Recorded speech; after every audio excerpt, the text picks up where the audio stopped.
Okay. Thanks, brothers and sisters and family, for participating in this meeting convened by the Caribbean Movement for Peace and Integration. First, I would like to address you.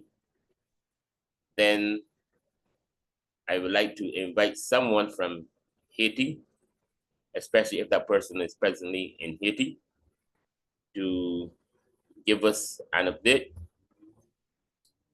Then I would also like to invite someone from the Black Alliance for Peace to address us.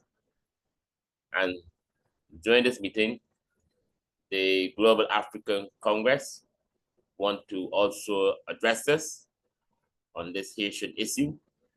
I think the presentation will be done by the chair, which is Sakaya Thomas. And then we can hear from other persons in the Caribbean or outside of the Caribbean, because the meeting is open.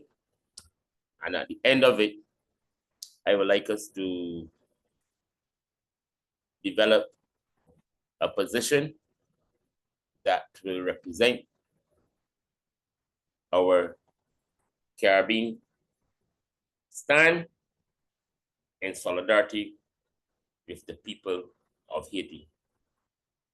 So on behalf of the Caribbean Movement for Peace and Integration, let me say here now that we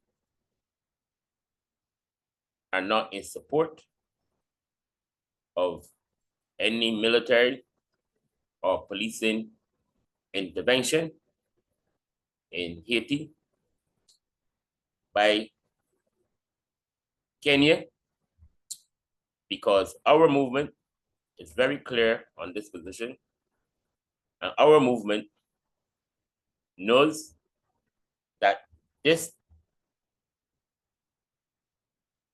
intervention that is being organized and claimed to be led by Kenya is an intervention that is supported by the United States of America. In fact, the USA, they have already indicated to the world that they have granted permission to Kenya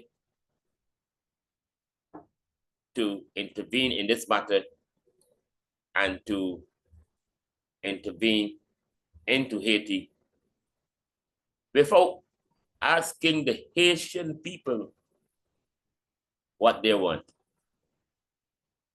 The United States of America has taken it upon themselves to give them the approval without even inviting the Haitian people to at least say something about this issue. And over the years, we have recognized that a number of interventions supported by the UN and supported by first world countries into Haiti, a lot of these interventions have created the conditions for the Haitian people to suffer. And we realize that there's no goodwill in relation to these interventions, and that these interventions are being used to create the conditions for further exploitation of the Haitian people by the USA, by France, and by Canada, and other Western European nations, and therefore our movement will not be part of that. And we feel that the Haitian people have a right to determine what kind of intervention. The Haitian people have a right to determine what they want for their future.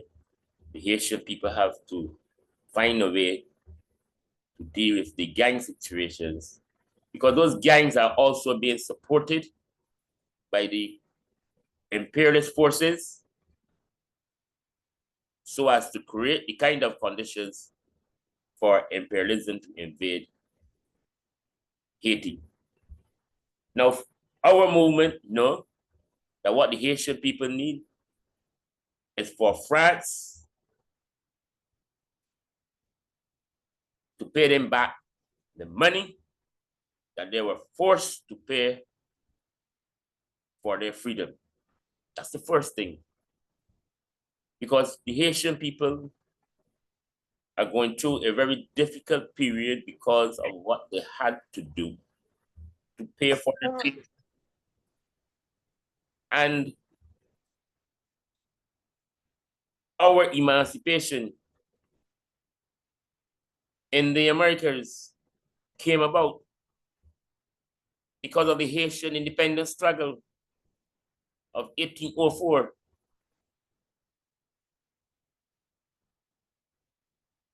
And because of that, and because of what the Haitian people did on the 1st of January 1804, they were forced to pay France reparation for their freedom and for the freedom of every human being in the Americas, because everything came out of the Haitian independence struggle. And therefore, we have a duty. Okay? We must be committed to the Haitian people. And we cannot sit down as Caribbean people, as progressive forces in the Americas, and allow the United States of America, France, Canada, and other Western European nations to continue to exploit the Haitian people. We must say to the Haitian people that they're not alone. And we must stand next to the Haitian people. Because I must say this here today. The intelligence forces in the United States of America did a very good job.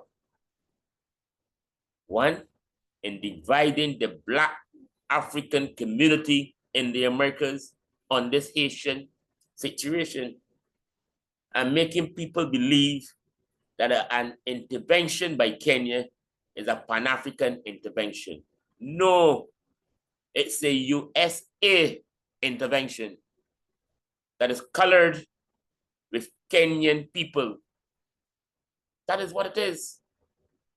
And they have used that so as to divide the Pan-African community in the Americas. And I must say they did a very good job in terms of dividing the Pan-African community in the Americas on this issue. That is why a meeting like this is so important. That is why we need to unite our forces and explain this to our Pan-African community so that they have a better understanding about what is happening. Our movement feels very strongly that if you want to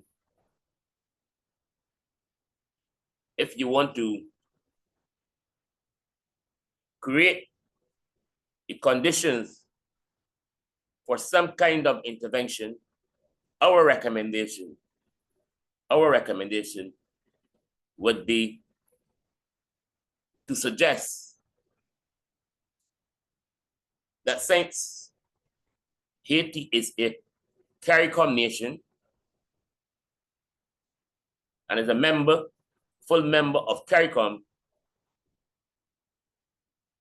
that we develop a position, this is our suggestion, where we can unite our Caribbean people with the Haitian people to deal with some of the issues in Haiti, especially the gang issue, and to also deal with the whole question in terms of helping Haiti to develop. The Haitian people do not need arms. The Haitian people need the opportunity to develop their nation and to deal with the medical problems and health issues and social problems so that it can become a developing country.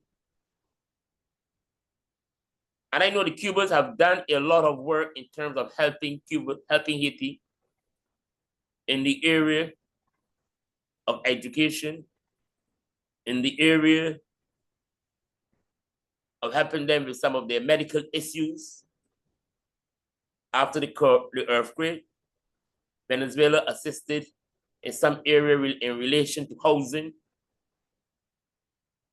And these are some of the areas that we should be addressing in terms of our solidarity and in terms of helping the Haitian people with their development. Not sending 1,000 policemen into Haiti and 100 soldiers from Jamaica and then from other Caribbean countries into Haiti to crucify the Haitian people. The Haitian people are not the criminals in the Caribbean.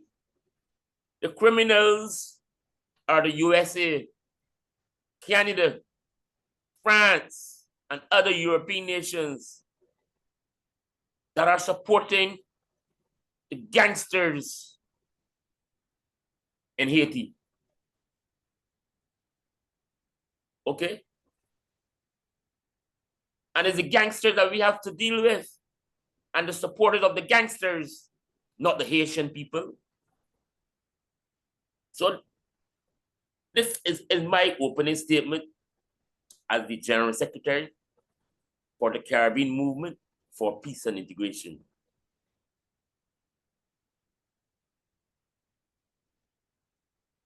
And I want the Haitian people to know that the Caribbean Movement for Peace and Integration, there are other Caribbean organizations also that supports this position, Pan-Africanist and social and civil society organizations. I want the Haitian people to know that we are prepared to stand next to the Haitian people and to help them fight in a battle against any imperialist intervention into Haiti. Okay? We will stand in solidarity with you, and we will protest, and we will help you fight to defend your nation state. We are with you, my brothers and sisters in Haiti. So at this point, I would like to invite one of the family members of the Black Alliance for Peace to address you, or someone who is presently in Haiti to address you. And then later, we will hear from the GAC, and then we will have an open discussion. Okay, so the floor is now open to either someone from the Black Alliance or for Peace, or someone who is presently in Haiti. Thank you.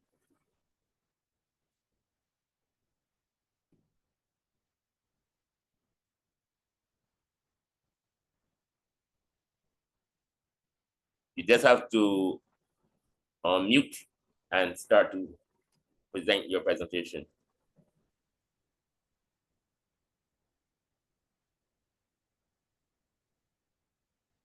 I haven't seen anyone show any interest from the Black Alliance. I haven't seen any hands. Or is there someone here from directly from Haiti?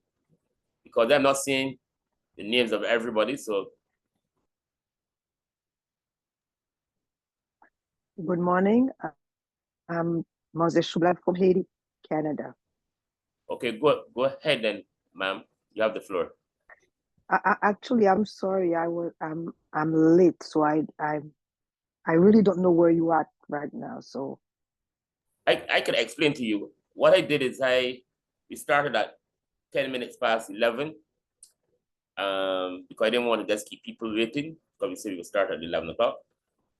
And I just did an opening statement on behalf of the Caribbean Movement for Peace and Integration, and to explain our interest and solidarity with the Haitian people, and to let persons know that, in a nutshell, we are not in support of the Kenyan forces invading Haiti, because we see the Kenyans as a front for U.S. imperialism.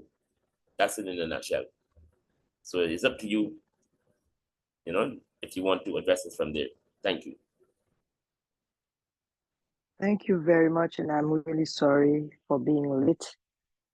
As you can imagine, we're trying also to get some solidarity from other brothers and sisters. And as you know, what's going on in Africa, on the continent Alkebulan right now, it's very powerful, and we need to follow it closely. So I was in the meeting actually with brothers and sisters from the west of Africa.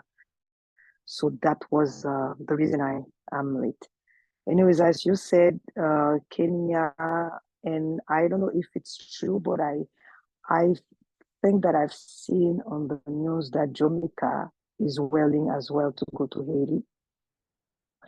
So it is really difficult for us because we know why they are using those countries to invade Haiti.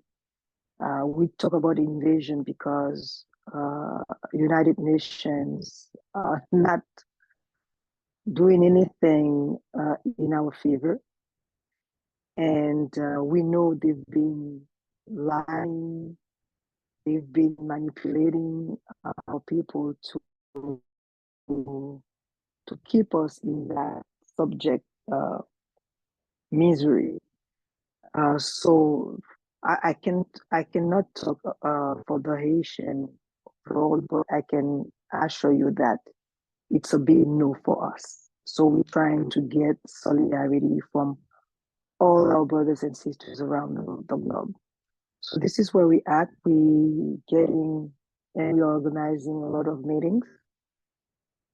So we are drawing brothers and sisters from the West of Africa, as I said. They are planning a demonstration. I believe it's going to be next week. And they also doing their best to support us while they are fighting the, the imperialism system. So we need, we really do need the help of our ancestors and ourselves to stay strong and to keep fighting. We have no choice. We are in the middle of a war. We can take it as if it doesn't exist, but the reality it's here. It's right here in our under our eyes. So let's keep fighting, and I won't say hopefully because we are people, we are warriors, and we know that our lives matter, and we are gonna, you know, we're gonna stay strong. As we say in Creole, that can be jam. So I'm gonna leave the floor to someone else. Thank you for inviting us. Thank you for the initiative. We need that, and brotherhood and sisterhood has to be on the agenda all the time. Thank you very much. Thank you, my sister, for your presentation. Very good. We also are in solidarity with the African people during this period. We are also in solidarity with them. We are planning a protest also for us here in Barbados. We are going to use the same format that we use with the Black Lives Matter movement in Barbados. We wanted to look at Saturday coming, but we may have to change that date because we are coming out of a carnival period, one, and there's a trade union struggle being planned for that day, so we don't want to come up in conflict with that trade union struggle. So we may have to look at the following Saturday in terms of organizing a demonstration outside of the embassy of the United States of America. So thank you for your presentation, my sister. Um, is there any other person who want to address us from Haiti? Or I see my brother there with his hands up. Go ahead. You have to Yes, unmute. Okay. thank you, brother. Thank you for this wonderful initiative for having this. We should be, as Haitian people, I'm Haitian and living in Canada, we should be months of people doing this, but thank you so much because solidarity, you show it among us. And what people have to understand, if we go back to history since 1904, because Haiti was the world richest country and the Caribbean, the colony for France with the gold after the independence. So we still have those gold on their Haitian soil. So what's happening today, if you look at Africa with the BRICS, after US invaded Haiti in 1915, then Haiti become under American guardianship. So that means they always dictate what to do, who has to be president, it's all in American interest. So they want to come with the military intervention. They know that the people don't want it. So they use Kenyan as we would say the house slaves, because they have their house slave in Haiti under power, and they use that, Kenyan force as house slave to come to defend their own interests now, because with the BRICS and with the military, US military, that's still, exploiting Haiti and the North, so they want to continue that, to put their people and to shut, to kill resistance from people. That's what they want to do. And if we don't, like this initiative that you take, we don't put ourselves together against that, still colonial American power. So we still be fighting. We still be under poverty and misery. And while our soil is rich with uranium, with a lot of premium material, precious premium material. So this is American power imperialism that still continues, but they use the Kenyan as black for black. We will accept it more. It's just a poker face they put. So I really feel nowadays what happening in Niger and in Africa, and seeing that we all together put ourselves to be stronger, because we are strong men and women. So if we put ourselves together and remove our personal interest and see us, I think we can move forward. And I really appreciate that you take that initiative. Thank you so much. As Haitian, I feel really proud. Growth is your money. It costs anything happening and you just spend money.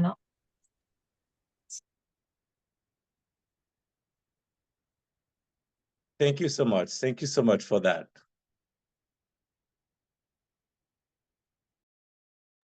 Continue, my brother. Yes. So it's a matter of strategy. They want to, after keeping us isolated, under poverty, what they do now, since they see, if you look at Dominican Republic with Haiti, this is American politics. This is American politics. They use Dominican. They still see that Haitian people resist. So now why they want to do? They want just to take Kenyan as poker face, as house slave to come to Haiti to keep us the way we are in poverty and misery, because this is what Americans said after 1804. American people say to Haitian people that you will be a suffer with your freedom. You will be dead with your freedom. And since then, if you look at Haiti, it's always going down, down, day by day, year by year. So this is American thing. And they use the gangs, what they did it when they invaded Haiti 1915 with two chest Germans. That's the same way they use it. They use the North and the Port-au-Prince once against each other. Now what they do, they build gangs bands. So to keep the people kidnapped, to create chaos in Haiti. That's the U.S. strategy because all the weapons come from the USA. So if they wanted Haiti to be in peace, and they knew who they sold, those weapons to. So this is the U.S. tragedy. And our politicians, unfortunately, they're not aware. They don't know. They don't know nothing about U.S. politics. They don't know nothing about foreign affairs.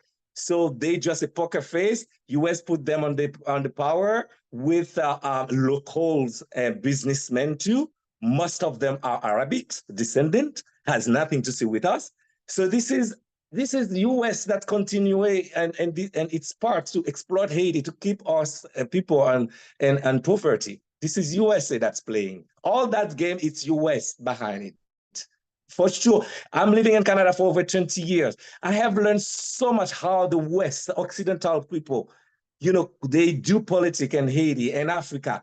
It's insane. You would imagine how they get us colonized still and under protective control and exploiting as all the premium material because they create chaos. So we will be busy in chaos while their military in the north is still getting gold, getting premium material, what is precious material for them. So we are in poverty and they still are living, life and, luxury life. So this is the same thing that is continuing since 1804. So until now, they keep it because they said that you will be starving with your freedom. And then they manage and they keep us starving with our freedom.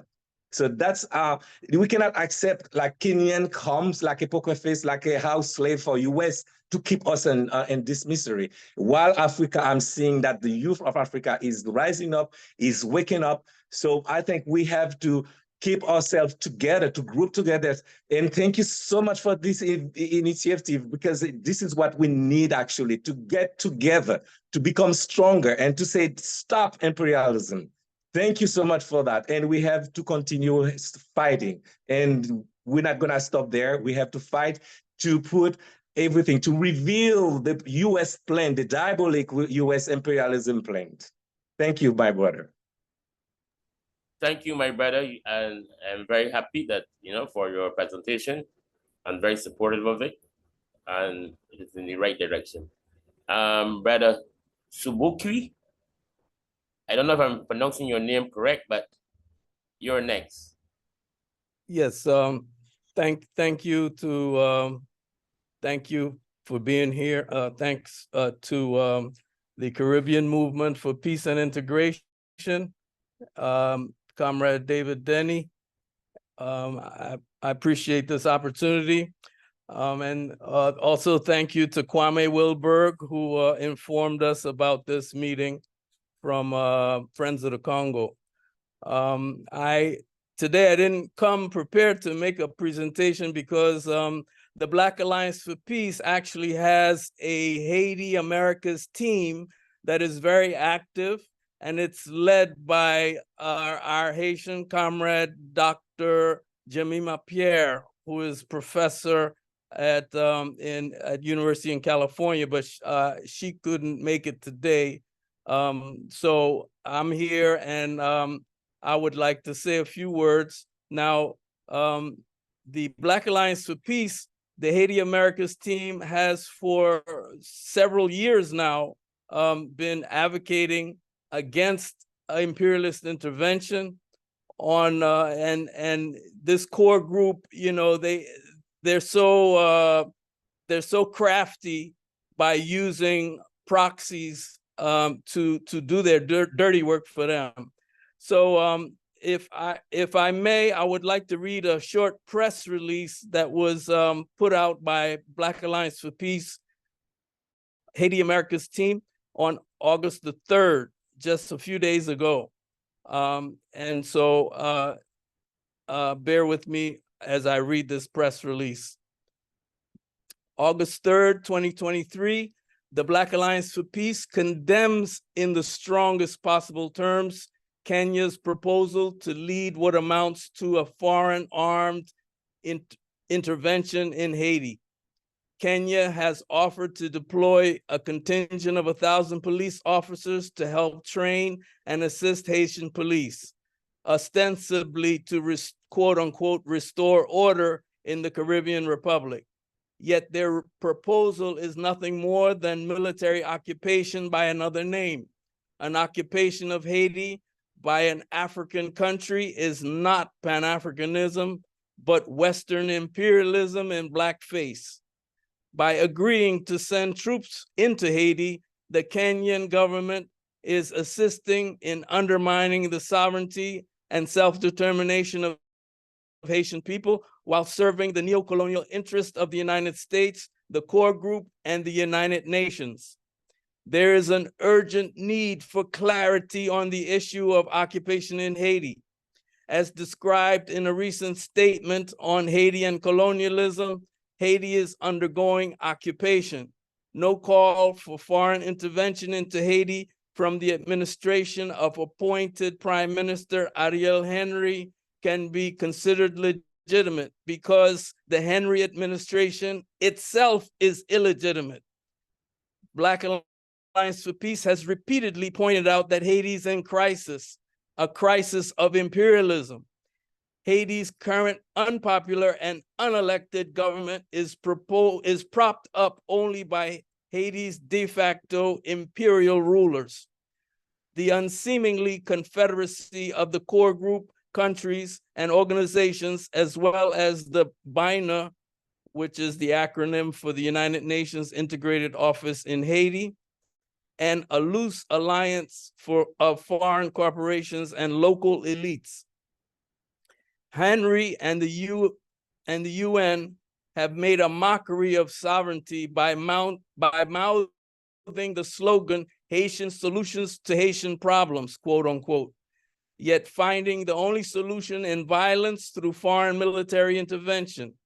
After repeated failed attempts to organize an occupying force to protect their interests and impose their will on the Haitian people, including appeals to the multinational organization, the Caribbean Community, CARICOM, for troops, they have now found a willing accomplice in Kenya, an East African country with its own set of internal problems. And I might add that they've used Kenya in the past as a proxy to intervene in Somalia.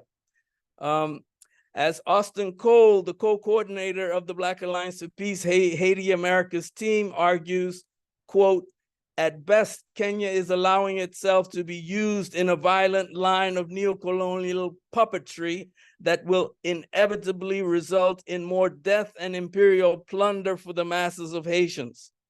At worst, Kenya sees this as an opportunity to serve the colonial masters and win favor for political and financial needs, unquote. That was a quote from Austin Cole. Indeed, what's in it for Haiti, indeed, what's in it for Kenya, an opportunity both to train and enhance the salaries of local police forces and garner a patina of prestige, or at least bootlicking approval from the West. And for Haiti, white blows from a black hand and further erosion of their sovereignty. The Black Alliance for Peace demands that Kenya rescind their proposal to send 1,000 police to Haiti, while calling on the Kenyan people to join the Haitian masses and radical voices worldwide in condemning the continued occupation and governance of Haiti by the core group and the United Nations. No to occupation, no to foreign intervention, no to blackface imperialism, yes to sovereignty, yes to a true Pan-African alliance between the people of Haiti and Kenya. And that concludes the press release.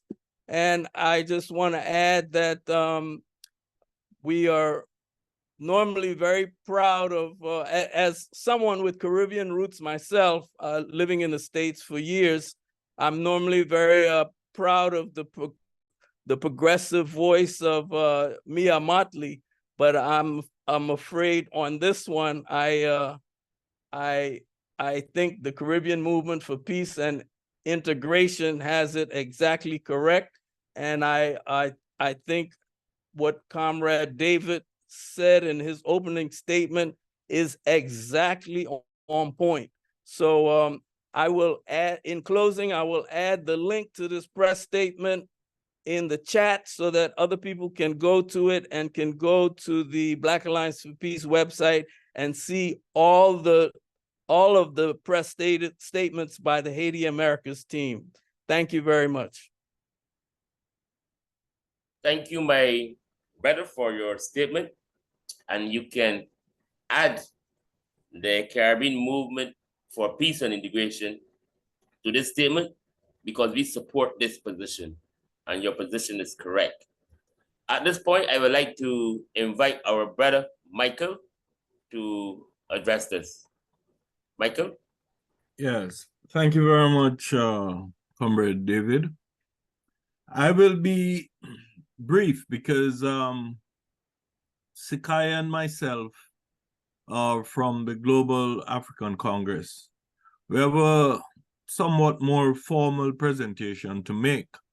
However, I think given the framework that we have had so far, which I support, the Asian people, and my wife is Asian, so I'm very familiar with a lot of what is going on there in Haiti. In fact, my mother-in-law, my wife's mom, joined us here in the States about a little over 2 weeks ago, and she has given us some updates on the situation on the ground.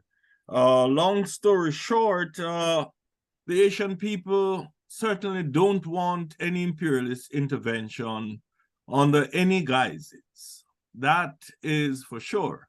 And in that context, I certainly support the Black Alliance for Peace statement that was just read to us and that I had the privilege to read a few days ago.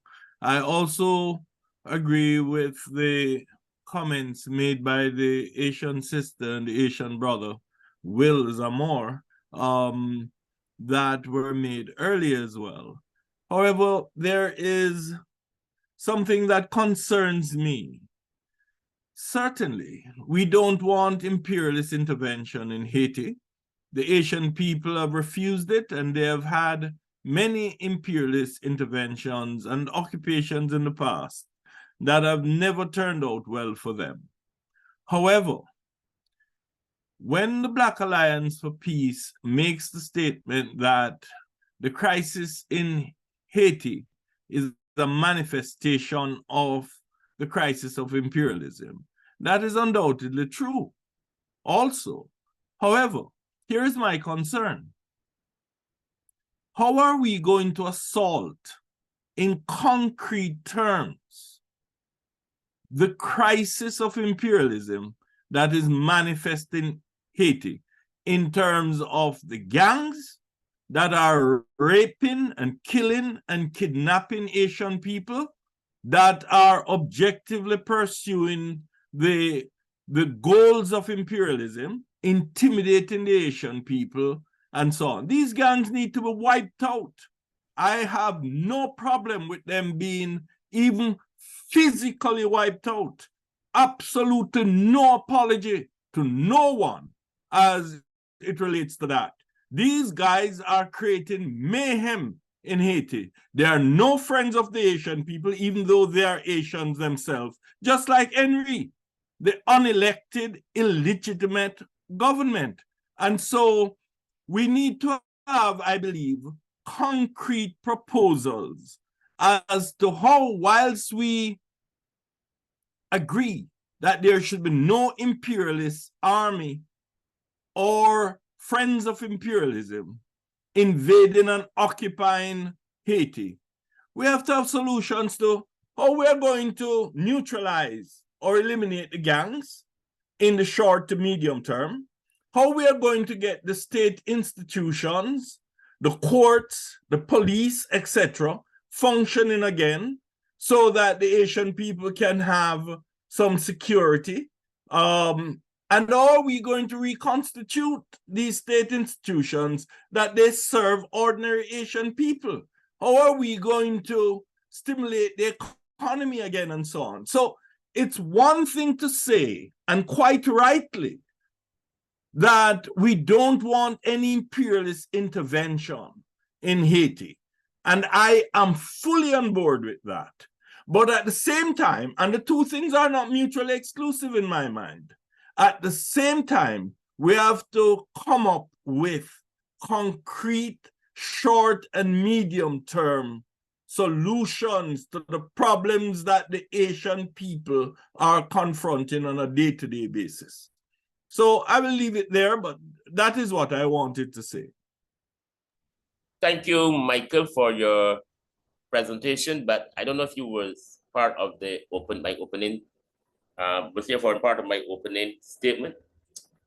I explained that the Kenyan policing grouping and the Kenyan government will not create the conditions for the Haitian people. Their agenda is to create the conditions for US imperialism in Haiti. So clearly, that is not an answer for the Haitian people. But the Caribbean Movement for Peace and Integration, our position is that we feel that CARICOM can lead some kind of intervention into Haiti, an intervention that will look at dealing with the whole question in relation to development, not guns and bullets, because the Haitian people are not criminals. What Haiti needs is for us to help create the conditions for their development. And the two nations in the Americas that I think that can also help CARICOM with this process in terms of development in Haiti is Cuba and Venezuela, because they have done it in the past and they have the experience. What we as Pan-Africanists need to also do is to demand that France repay Haiti the money that Haiti were forced to pay France for its freedom. And then that would also help the Haitian people with its development. Because those gangs in Haiti are supported by US imperialism and other European nations. And they're not the friends of the Haitian people. And the police force from Kenya are not going into Haiti to deal with those gangs. They're going into Haiti as though the Haitian people are criminals. And they're not criminals. They are our brothers and sisters.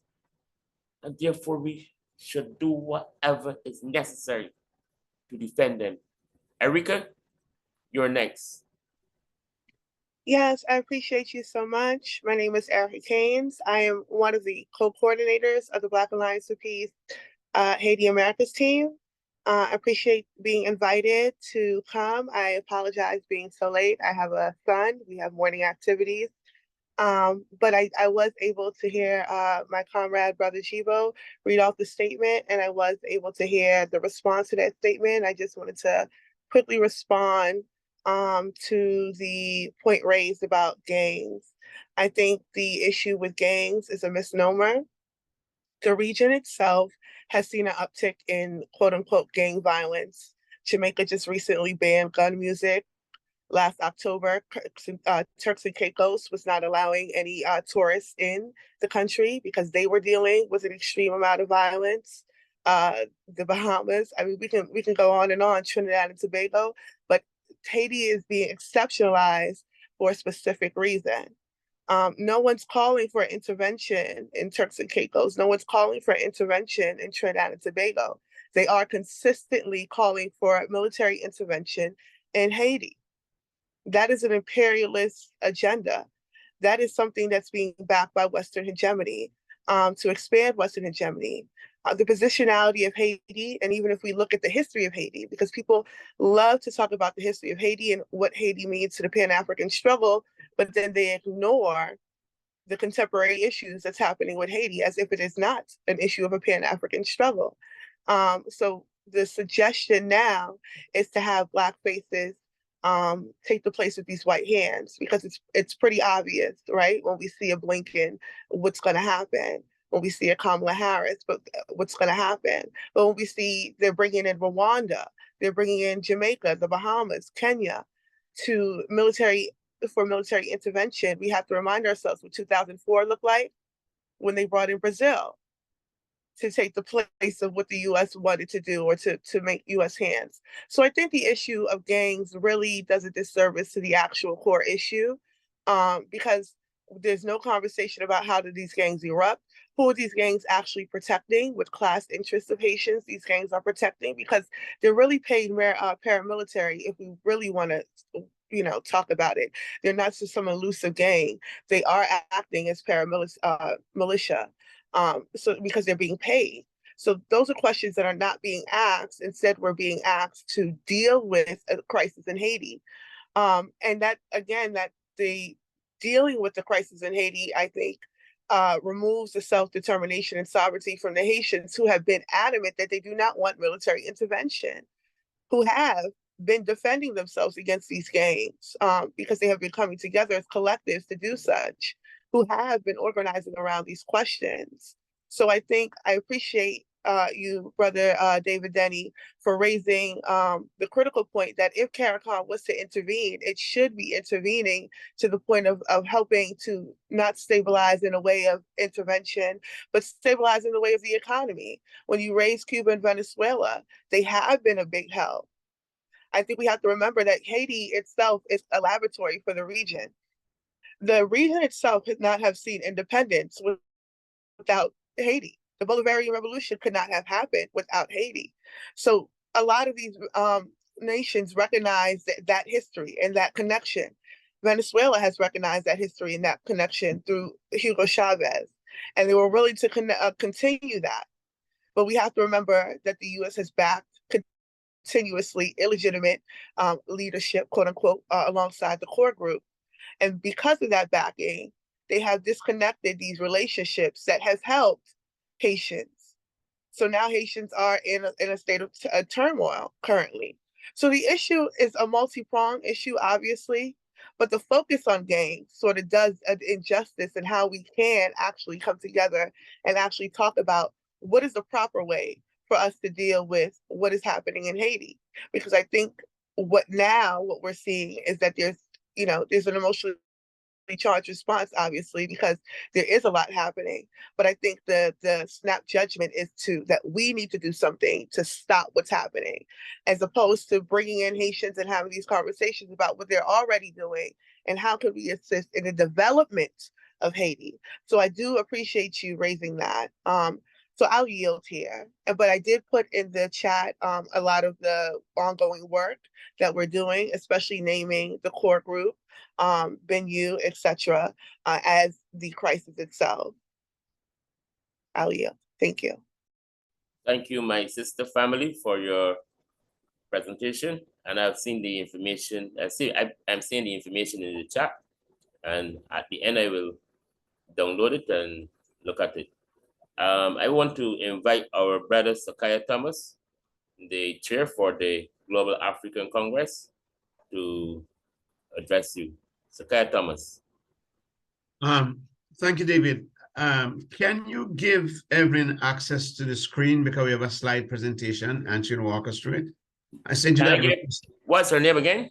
Evelyn Brown. Wait, just hold a minute. Just hold a minute, right? Yeah. She's in the chat here as. Yes, she's there. I sent you the note. You perhaps didn't see it. Just give her access and she'll put up the slide. I have to find her first, but she's here as Brown. Yes. I'm not seeing her. Uh, or here as JC. yes. Oh, she's here as JC. Okay. Just hold a minute, okay? Yeah.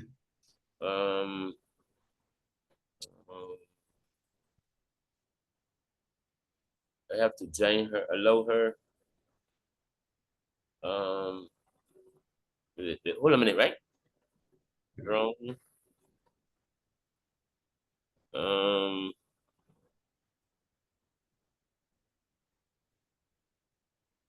Allow her to. I think we have to allow her to become a host. Yes. Yeah. Make host. Okay. All right, I change it. Okay. Okay, you did? Yeah. So Brown. I did it. So I don't know if you can. All right. So give me a minute. Let me call her again and see, because she was waiting. Let me call her to make sure she's on.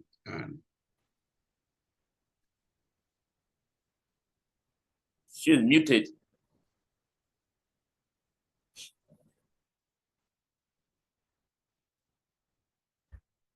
And Ufara will bring you on next. I recognize your hand. Okay.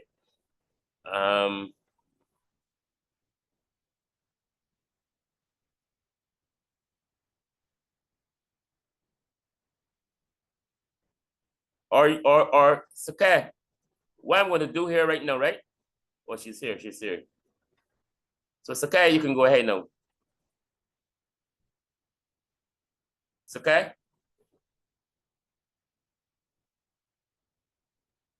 Okay, thank you, Danny. Yeah, go ahead. Okay. So this presentation is being, I'm going to share the presentation with Michael. So Evelyn, go to the first slide, please. So we're looking at, hold on, let me see. Evelyn, could you move over the screen to the left, to my left? So be your right.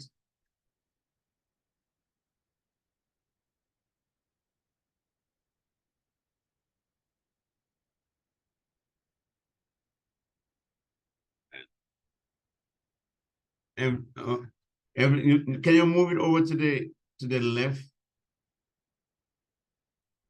You know, I'm going to read from the previous notes that I have, okay? Because, okay, so the objective of this presentation is discuss the following: the short, medium-term neutralization of the gang and the mayhem.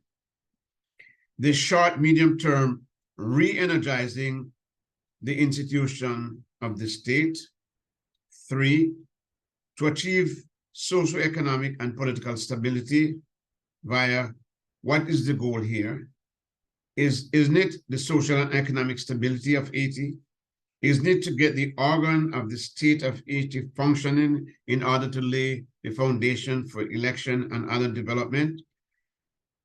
Rationale for this presentation: to locate ways to categorically circumvent an imperialist intervention. And I want to emphasize here that I know no progressive, neither do I know anybody in CARICOM. I might have my disagreement with a lot of the people in CARICOM and their method, but I don't know anybody in CARICOM that are openly saying, at least are behind the scene, supporting U.S.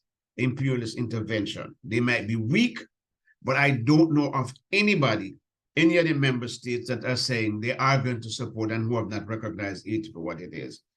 So what we are saying is how we're going to look to locate ways to categorically circumvent an imperialist invasion and the occupation of Haiti, in keeping with the unwavering will of the Haitian people to avoid previous disasters of bloodshed, death, destruction by imperialism.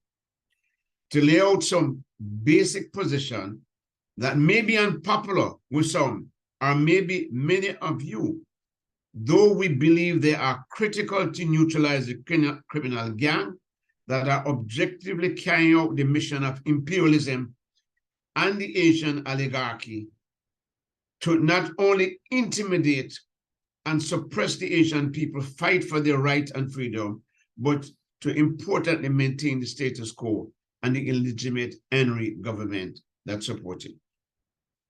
To discuss the foregoing proposal of neutralizing the gang in the context of the collapse of the institution of the state, particularly since the assassination of former President Jovenel Moïse in July of 2021. I will turn it over to Michael.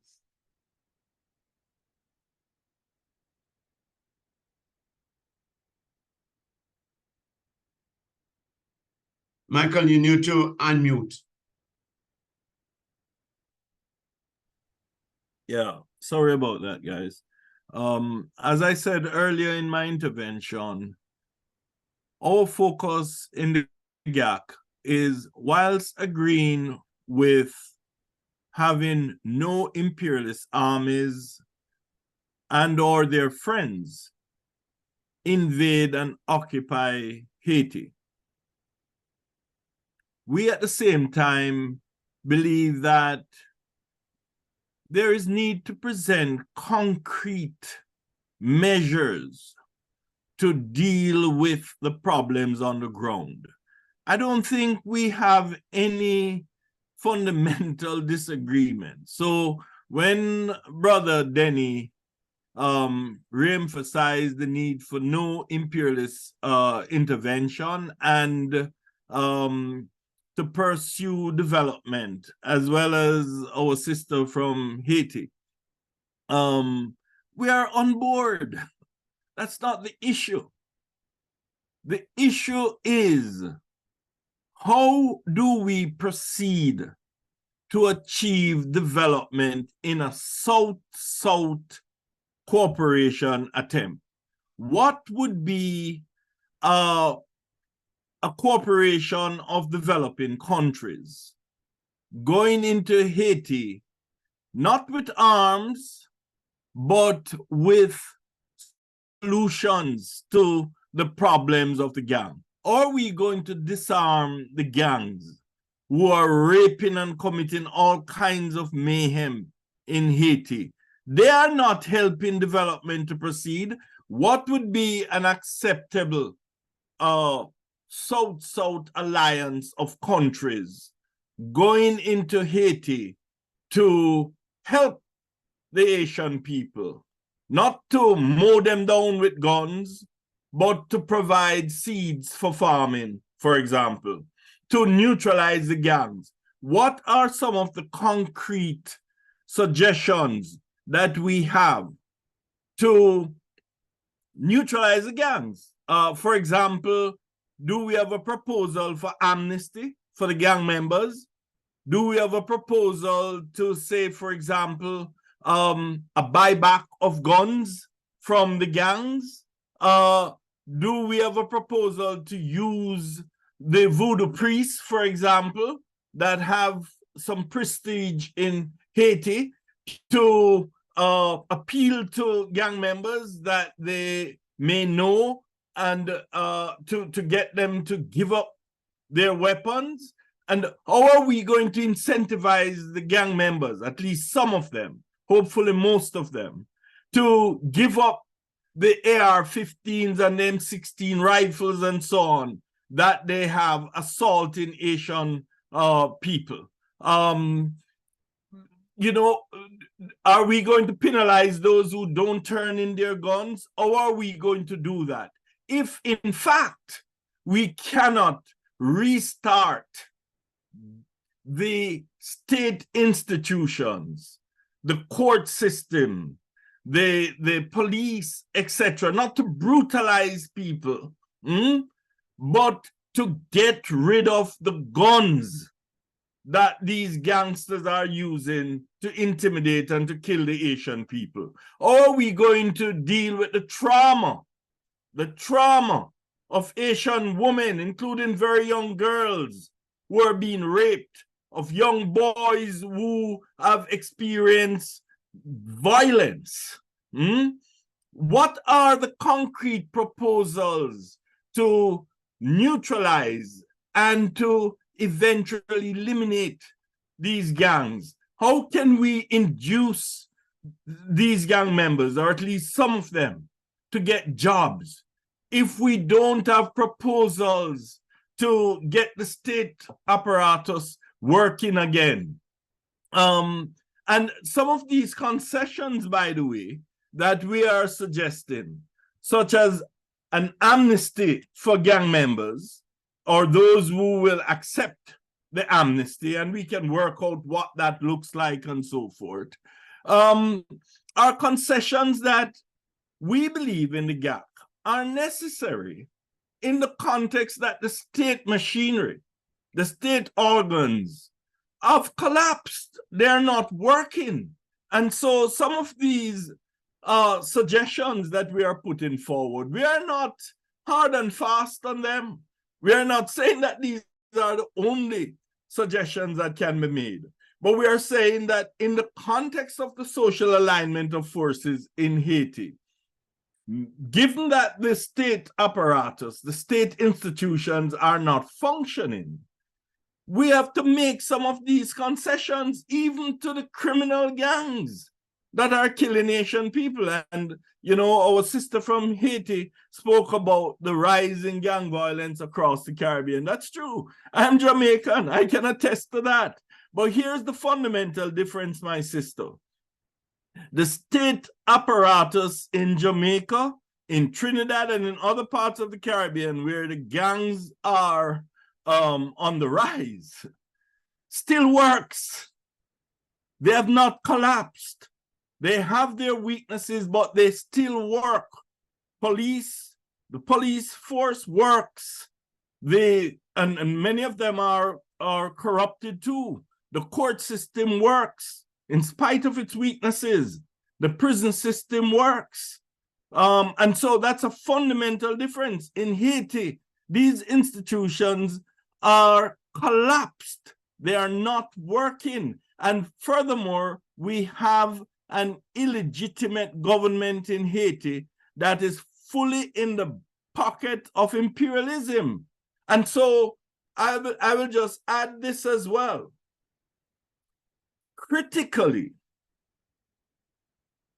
when all is said and done, one of the main medium-term measures now is to prepare for elections, free and fair elections.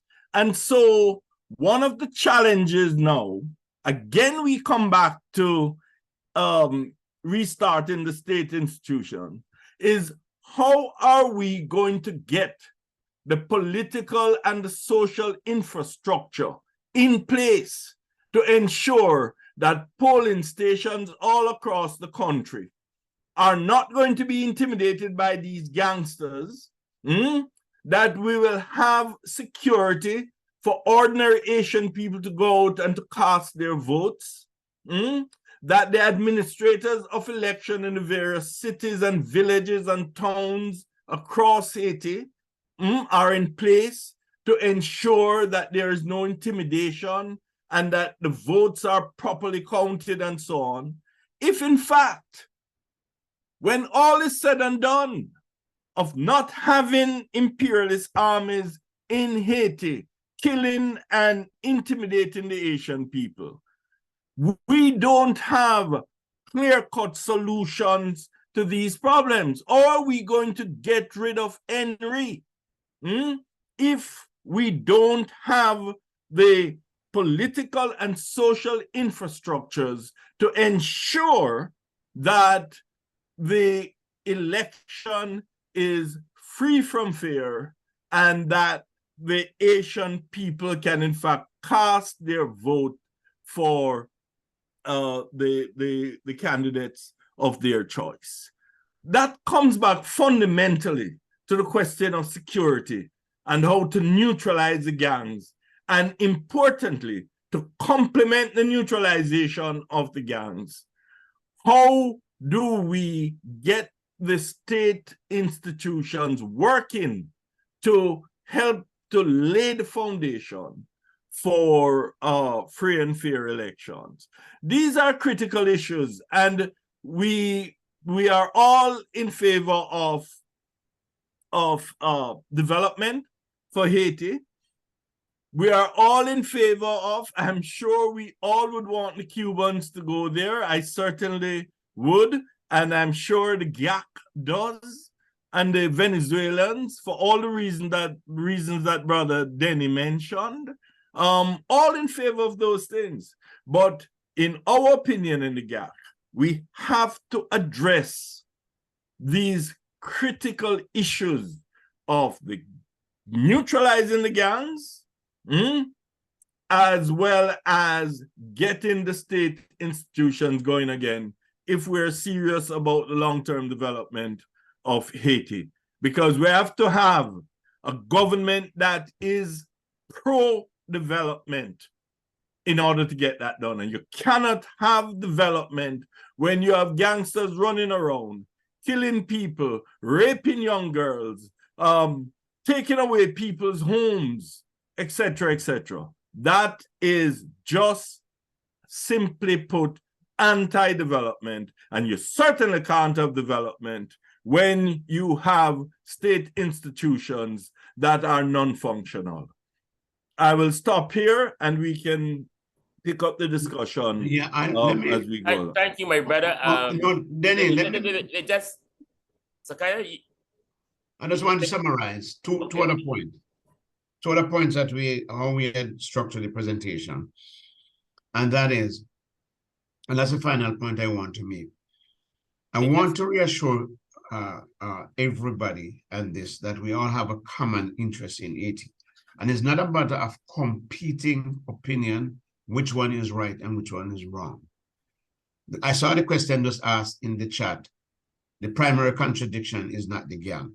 I would suggest to you that if we look back in 2004, just immediately after the invasion of Haiti, what the Americans did was to send a whole, Americans and Canadians did, was to send a whole host of NGO, including Hillary Clinton's brother, that apparently is a junkie. And what they have done was to use the NGO community to replace the functioning of the state. So the deterioration of the state institution is not something that started by the gang. It was put to an end by the gang. The reality is this part of the state institution that deliver regular service is non-functional. And I think we have to be realistic and ask these tough questions. We know the gang relation to the United States. We know how the gang get their weapons. We know the gang weapons is more powerful than the police. And we have to ask ourselves the question, we're saying an Asian-led solution. I think we need to dig deep in the trenches and ask ourselves the question, what does that Asian solution look like? What are the mechanisms that we are going to put in place to get it operational? What does that look like? And is it important for us to think about the daily life that is being lost?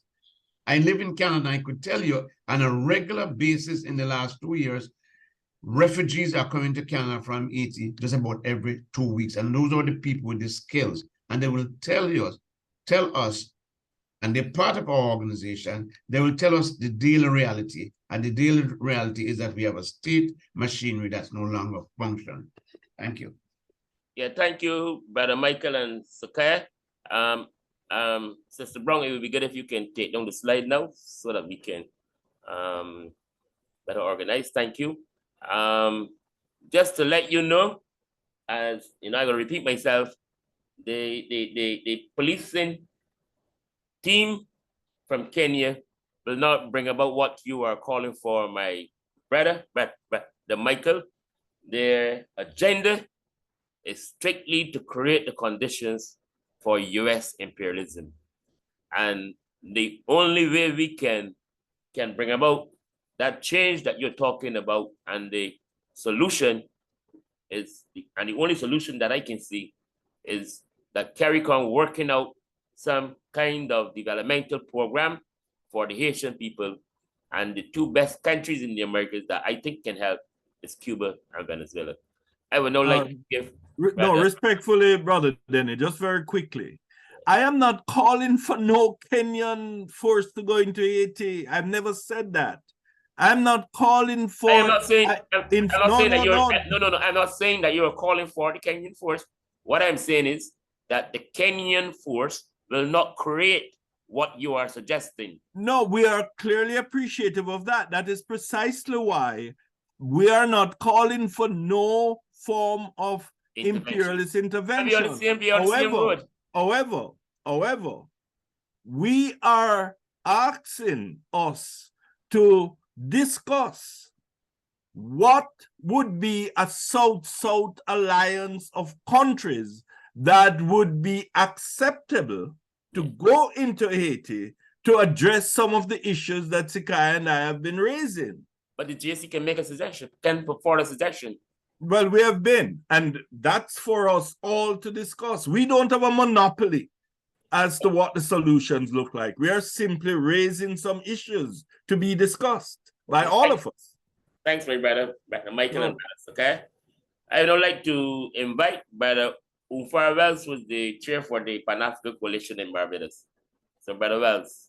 And then after Brother Wells, Jay Pierre. Greetings, family. I just want to give thanks to everyone on the panel. Africans taken from the motherland and dropped off in different territories. But the core is that we are Africans, and the only way we will survive is if we understand the importance of alignment, the importance of defending integrity, regardless of which territory it is, justice and freedom. I would like to support what Michael and Sakaya is saying. At the end of the day, it is what is sustainable for nation building. What are the institutions that we should try to rebuild in order that they will have the organizational authority to institute from the ground up the particular interventions that will build brick upon a brick in a very concise manner. And we cannot do that from outside. I have worked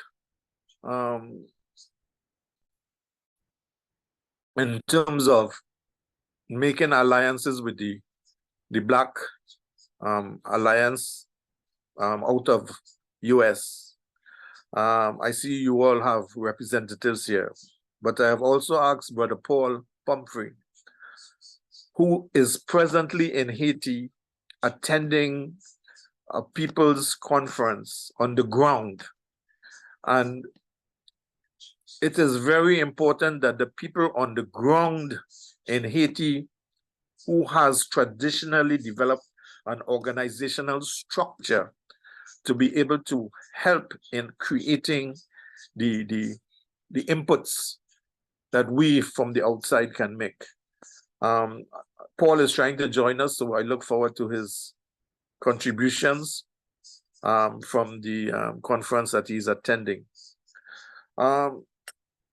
Secondly, I would like to say that as Pan-Africanists, we in the Caribbean right now are part. We in the Caribbean, we are part of a wave, a Pan-African wave that is one of the strongest that we have ever been. Within CARICOM, the alliances that we are making, the agenda that we are being able to resurface, the strong Pan-Africanist agenda that we have been able to resurface within CARICOM affairs foreign relations. I think it is very important that we have prime ministers like Mia Motley and Ralph Gonzalez. We have ambassadors like David Commission, who can be able to influence. And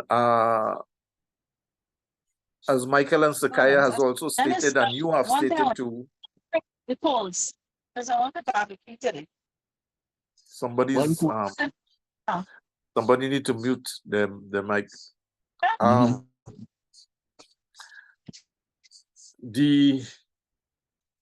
I think because of the present Pan-Africanist strength, we can cultivate meaningful conversations around what is relevant for the Haitian solution. CARICOM, Latin America, and Africa, at this point in time, we are at our strongest that we have been for a very long time. There must be people of integrity, people of intelligence and capacity that can contribute to this conversation outside of imperialist intervention. So I would like us to follow some of the pointers that Michael and Sakaya has placed in a very tangible way. We can add to those, but I would like to see us engaging CARICOM based upon this collective reasoning and wisdom upon an action plan. If we can have someone dedicated after this reasoning, dedicated to highlighting what are the action plans of engagement. Engage in CARICOM, engage with the people in Haiti, and see if we can come up with a program to begin, well, not to begin, but to continue the conversation towards healing of Haiti. At the last conversation we had, David Denny, I also mentioned in the short to medium term, long-term plans, that there are a number of scholarships that are available from both Cuba and Venezuela. If we are thinking about the intelligentsia to manage Haiti, we have to send out, just as they did in apartheid system, we have to send out from now those individuals who are capable of managing the country. So again, I would like us to take that into consideration. Apart from the force, the physical force that we have to agree upon who and where it is coming from, we also have to plan for what will be needed in the future administration of the country. So those are my points for now, given thanks. Thank you, Brother Umfarwels. Just to let the group in here know that a lot of work have already been done by the Haitian people. And I think we need to respect that work. A number of civil society and progressive organizations from Haiti met in the Dominican Republic, and they put out a very strong statement. And they also wrote to CARICOM explaining their position. Where is CARICOM? In relation to the Haitian crisis situation. And for most of the Haitian organization and Haitian people, they're not happy with the behavior and action of CARICOM. And I think we should respect that. I am not here to develop friends. I am not here to recognize situations that are not positive, because if CARICOM wanted to do something positive in relation to Haiti, they have the main opportunities that it can do. But they are all serving their masters in US imperialism. CARICOM, Kenya, and all of them are serving their masters. And we have a duty and a responsibility to those Haitian people who are responsible for our emancipation. We are standing on the shoulders of those Haitian people who fought the battle in 1804 for our emancipation. Okay? And I think that we should do whatever is necessary to make sure CARICOM do what is right. No military intervention into Haiti, no police intervention into Haiti by Kenya will solve any of the problems that we are identifying here today. None of them. The only thing that they will do is create a higher level, okay, for US imperialism, Canadian exploitation, and for France to further murder the Haitian people. So our agenda should be to condemn the imperialist forces that are creating a black face and dividing the Pan-African groupings in the Americas so as to strengthen the US, Canada, and France and other Western nations so that they can fully exploit the people of Haiti. My brother, or I don't know if it's a brother or sister, but Jay Pierre, you're next. Hello, everyone. My name is Jemima Pierre. I'm Haitian, Haitian born. I live in the US.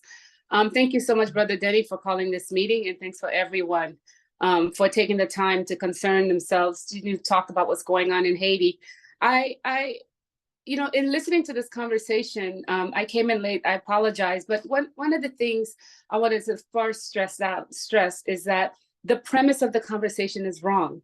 The problem in Haiti, yes, there's a problem of arming young men, what we call paramilitaries. We're not, I don't like to call them gangs necessarily, but that's not the key source of the problem in Haiti. That's a recent problem. I don't know if people know that the U.S. has been trying to get a military force to Haiti since 2021, since the assassination of the of Haiti's president, who was unpopular, by the way.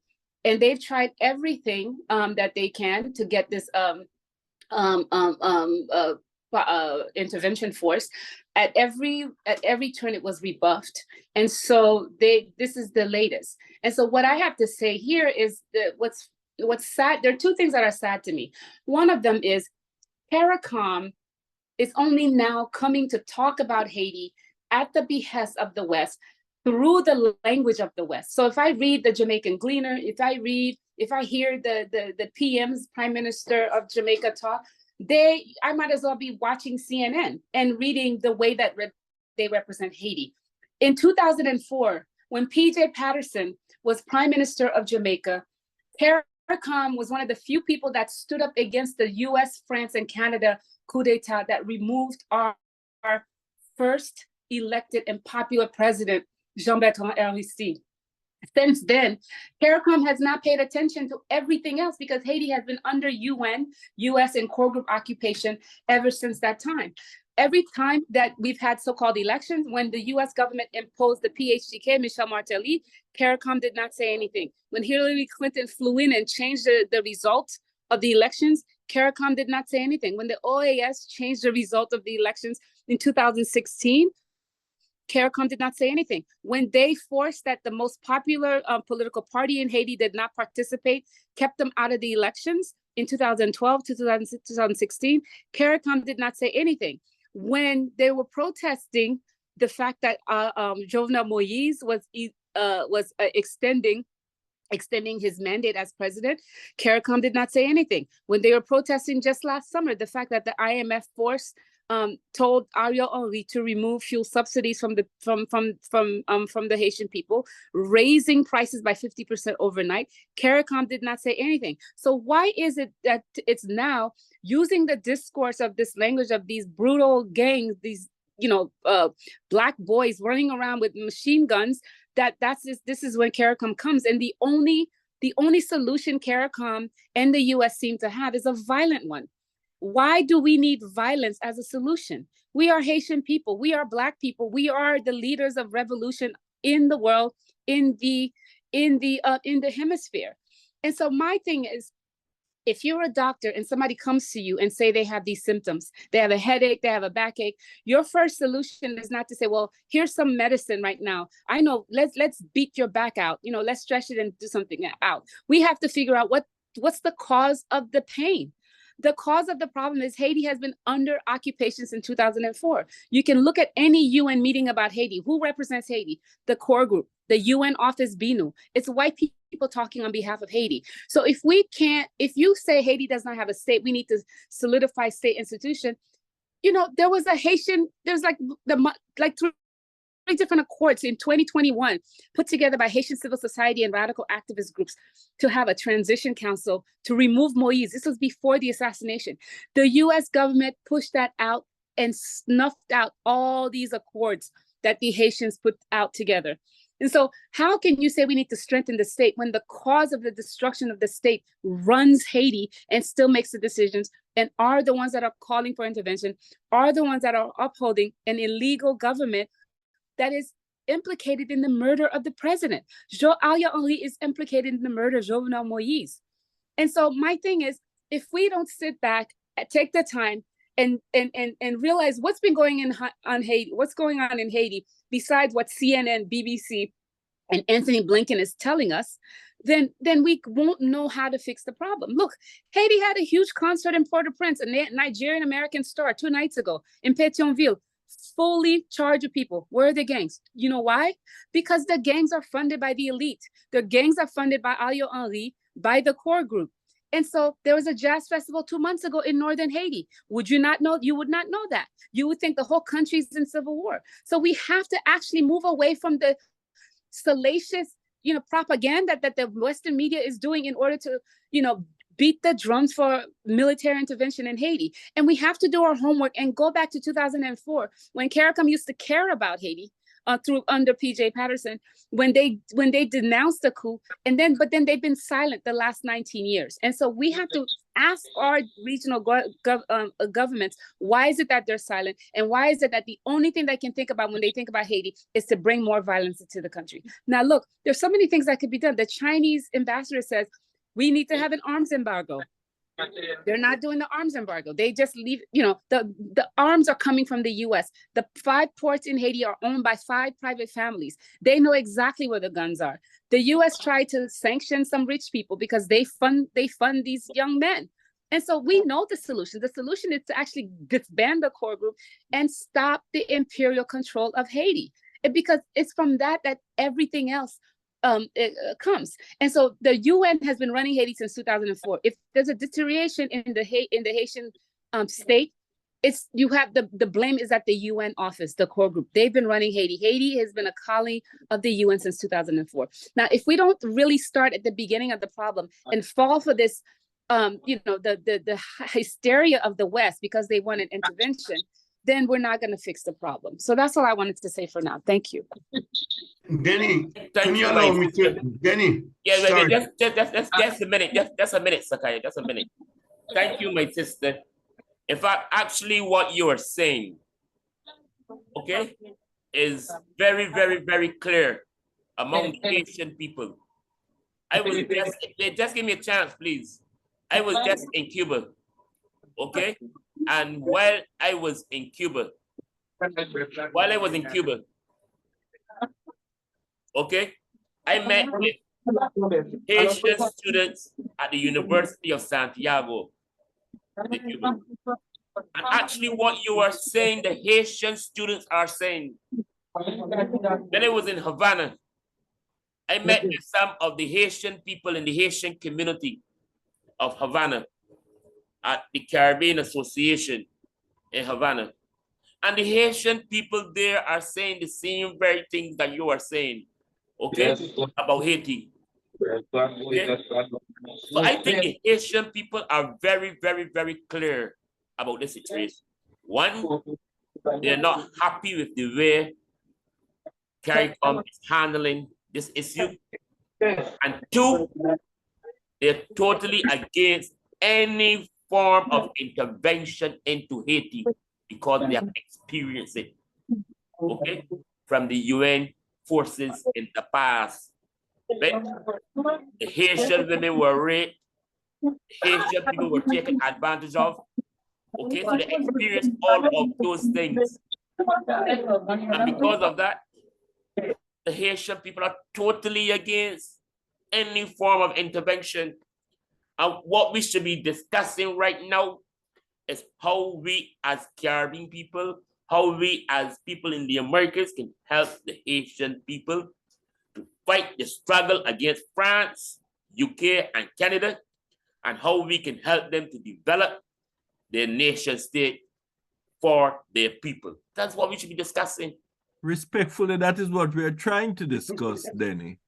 And we are not in opposition in principle. I don't think so. No matter how many times you emphasize all that, we are on the same page, except that just like the Cuban people are resisting imperialism, and I was a student in Cuba for 6 long years, so I've seen it. They, at the same time, are finding solutions to their problems. I saw it for 6 long years. And all that we are trying to say in the gap is just as though we are all on the same page, that there should be no imperialist intervention in any form, right?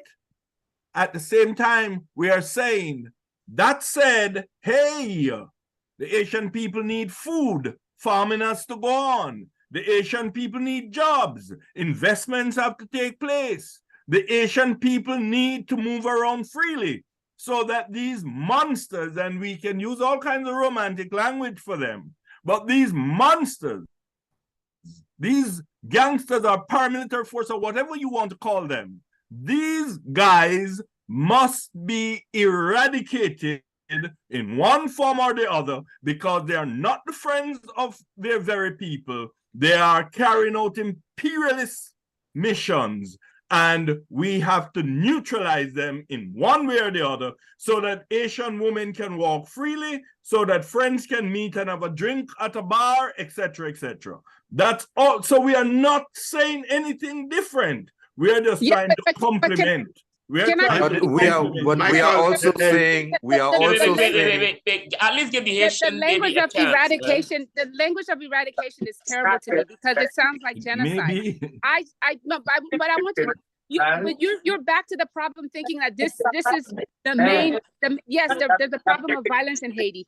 But remember, the UN brought cholera to Haiti and killed 40,000 people and sickened 1 million, raped a bunch of people, left a lot of kids behind. My point is, for you to start with the language, these gangs have to be eradicated. When I tell you that the key source of the gangs is the fact that we have the elite paying for gangs, the elite bringing arms into the country. The core group is behind a lot of these gangs. Ario elite is behind a lot of these gangs. So the situation is you have to get rid of these people who are supporting these gangs who are bringing arms in. If you start with the fact that we have to eradicate I can walk and chew gum at the same time, my sister. And we can neutralize them and at the same time get rid of the Henrys of the world.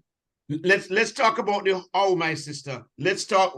We are in agreement. What the problem is? What are your suggestions, okay? Okay, two things, Michael. Two things, Denny. You have seen the letter that the Global African Congress have written to CARICOM, heads of state, with some concrete proposal. For example, not only are we asking for assistance in terms of mobilizing a global Pan-African solution and non-imperialist approach, we also saying we need to bring in professionals to begin to address a whole host of social problems. We talk about bringing social workers, psychiatrists, psychologists. We talk about all of those things. We talk about bringing professionals, agronomists to help to address those problems. But I think it's imperative, though, that my young sister who makes a comment there, in all honesty, I cannot be silent about that because that will not be honest. To say that CARICOM have not done anything, Denny, and you know better. No. You know, wait a minute, you know better. To say Ralph Gonzalez and Maya have not put the neck on the block against U.S. imperialism is totally dishonest. I cannot, in all good conscience, know what I know. For example, when St. Vincent was on the United Nations Security Council, along with Kenya, in 2021, they began to develop solution to the Haitian crisis. 2001, both St. Vincent and Kenya, while they were members of the Security Council, have begun to develop solution. Kenya back then, 2021, offered 2,000 scholarship to Asian students. Let's talk about that. We might disagree that the Kenyans might not be there, and if the Asian people do not want the Kenyans, I'm in support of that. What I'm saying is, and what I want to know, who speak on behalf of all of the Asian people? What I want to know, why is the revolutionary forces in Haiti have not been able to stop the gang? You're saying, Denny, that the revolutionary forces will stop imperialist agent. Well, how are you going to stop imperialist agent when you can't even make people going to the market have a safe trip to the market and back? I know that for a fact. So I think we should separate emotional sentimentalities from the reality of the society, because people are dying. But you have to listen, Sakaya, to the Haitian people and what the Haitian people are saying. I am. The Haitian people are on the program right now. Exactly. Okay. So where was CARICOM in 2012 when Hillary Clinton flew and put in the president? Where was CARICOM? Jamaica deported a bunch. What is CARICOM doing about Jamaica is not CARICOM. No. Jamaica is not CARICOM, my sister. And look at our statement. Absolutely. We have absolutely condemned. If you have not seen it, then share it with her. We have absolutely condemned. Sakaya, CARICOM have endorsed the Kenyan intervention into Haiti. Yes. That is what we're talking about. What's the solution? What is the solution? Michael, we must understand that CARICOM, okay, have invited the Kenyans into Haiti as CARICOM. Yes, they did. People are yes, they did. Yes. So what do we do? Listen, Mr. Chairman, Kenya was only invited, and they can only take up that post if the Haitian people are in agreement. Exactly. That is in black and white. But the Haitian people are not in agreement. You guys make it seem like people listen to Haitian voices. Listen, that are in agreement. Mr. Chairman, you have to be careful that you are not voicing your own rationality. Thank you. On the meeting. No. I am not. Okay, no. Please. No, but you accuse me of something. No. You must listen to me here. No, you accuse me of something. I just say to you. Wait. I just say to you, or to this meeting, you accuse me of something. I have a right to respond to it. Okay. But I should finish. I am the convener of this meeting. No. I should be allowed to finish. No. I don't want you to finish. I'm the convener of this meeting. Okay. No, but so you cannot personally accuse me of something that is not true. But and where is the democratic? I always have to put you in your place. Are the democratic principles if you are inviting other people to partake in? That is all I'm asking. But I'm saying to you, can we have decorum, please? Can we have decorum? It makes no sense. Anybody or all of us on this call, and we're not getting nowhere. Yeah. Let's have decorum, please. Let's have decorum. Only one person can speak at a time. The point I was making is that we need to give the Haitian people a chance to speak. We cannot speak for the Haitian people. I quote, okay, from a meeting that I was involved in with Haitian students at the Santiago University. All I said is that the same thing that the Haitian sister is saying here today, that the students at the university were saying they're actually the same thing. The Haitian community at the Caribbean Association in Cuba were actually saying the same thing. The Haitian progressive organizations met in the Dominican Republic and put out a statement on behalf of the Haitian people. So these are the issues, these are the things that we have to deal with coming from the Haitian people. So beyond no imperialist intervention, what's the solution? Where do we go from here? Concretely. But there's a suggestion already. There's a suggestion. More than one, actually. There's a suggestion already. So I'd like the to thing make a is, you response. cannot get rid of the gang situation without getting rid of Haiti's occupiers. The core group occupied Haiti. The thing is, you cannot say, you know, if they say it's the friends of the Haitian government invited the Kenyan police. There is no Haitian government that's legitimate. It's the U.S. government that's making all the decisions. The core group must go. Haitians had their own solutions. Think about the Montana court that's been completely sidelined. We're not allowed to talk. When we protest, they call us bandits. They call us gangs. And so the whole discussion around gang violence also hides the 4 or 5 years of nonstop protests that the Haitian people have been doing. And so that's, you keep saying there's a solution, but the solution is an imperial, you got to get rid of the imperialist system. But of course, we are in agreement.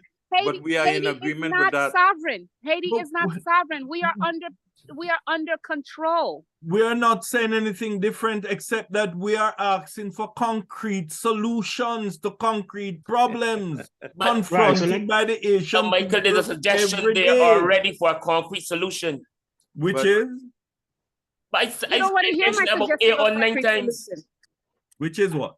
I said to the meeting that after my consultation with the Haitian people, that the suggestion is that CARICOM leaves a position or an intervention or a relationship with Haiti that will assist Haiti with its development and not guns and ammunition.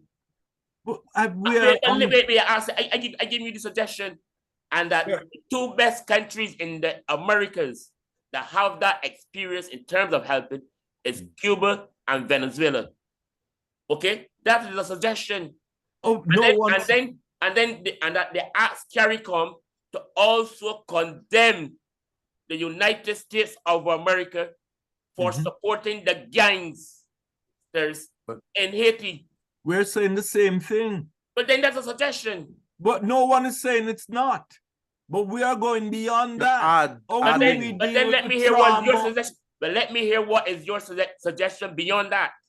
Okay. Well, one thing is for sure, like it or not, the state institutions have to begin to function again.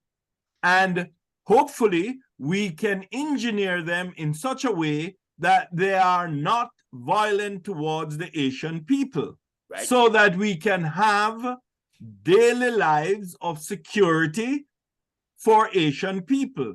The young women who have experienced rape, that trauma, we need to have psychologists and others who can see them and deal with them. Young men who have experienced violence, and the Asian people in general, should have medical care of all sorts.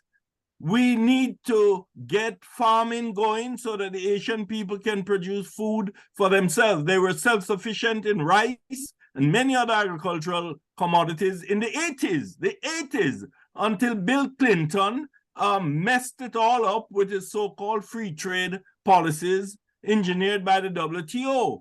All right, but my point is, we can, and I agree, in principle, we are in agreement. And we are just saying, we in the GAC are just saying, we need to go further and advocate concrete measures, consulting with the Asian people as best we can in the situation to solve some of these problems. But then Michael, I think, to be clear, Michael, you're correct.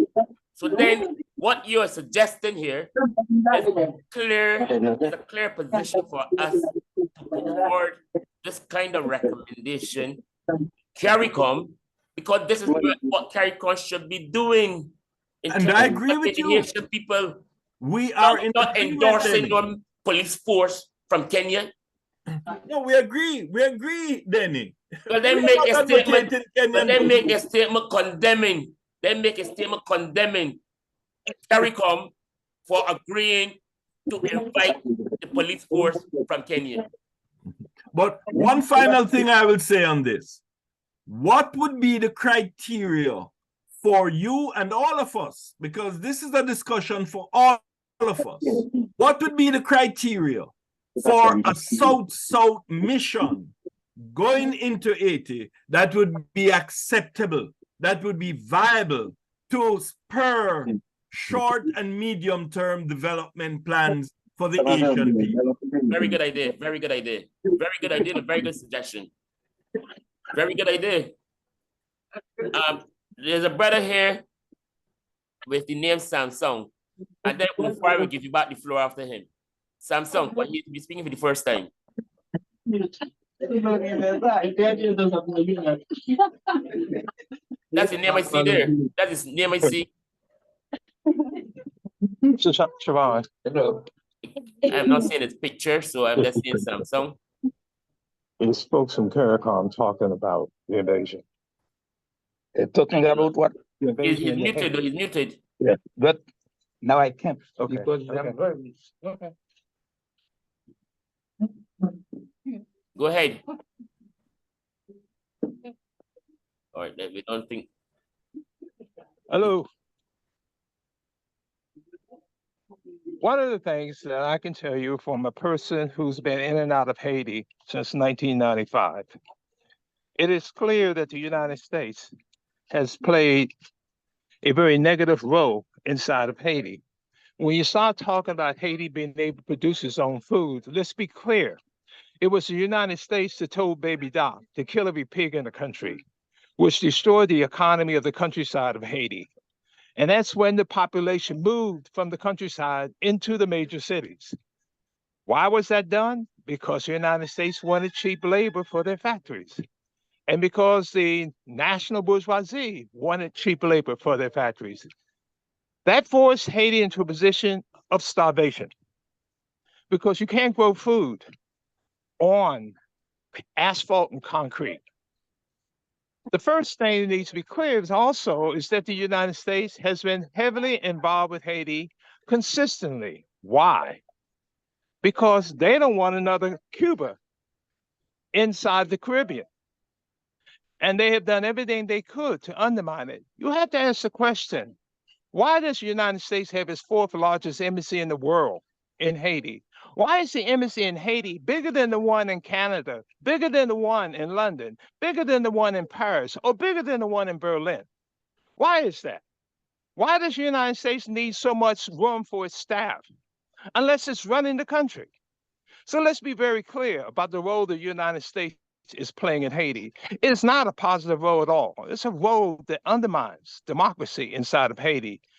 It's a role that undermines justice inside Haiti. And so understanding that, we need to be clear that whenever the United States makes any suggestions about Haiti, it should be automatically suspect because it's not doing something that's going to benefit the people of Haiti at all. They haven't benefited the people of Haiti doing it since the time of the Duvaliers. So why are we all of a sudden acting like the gorilla in the room is not there?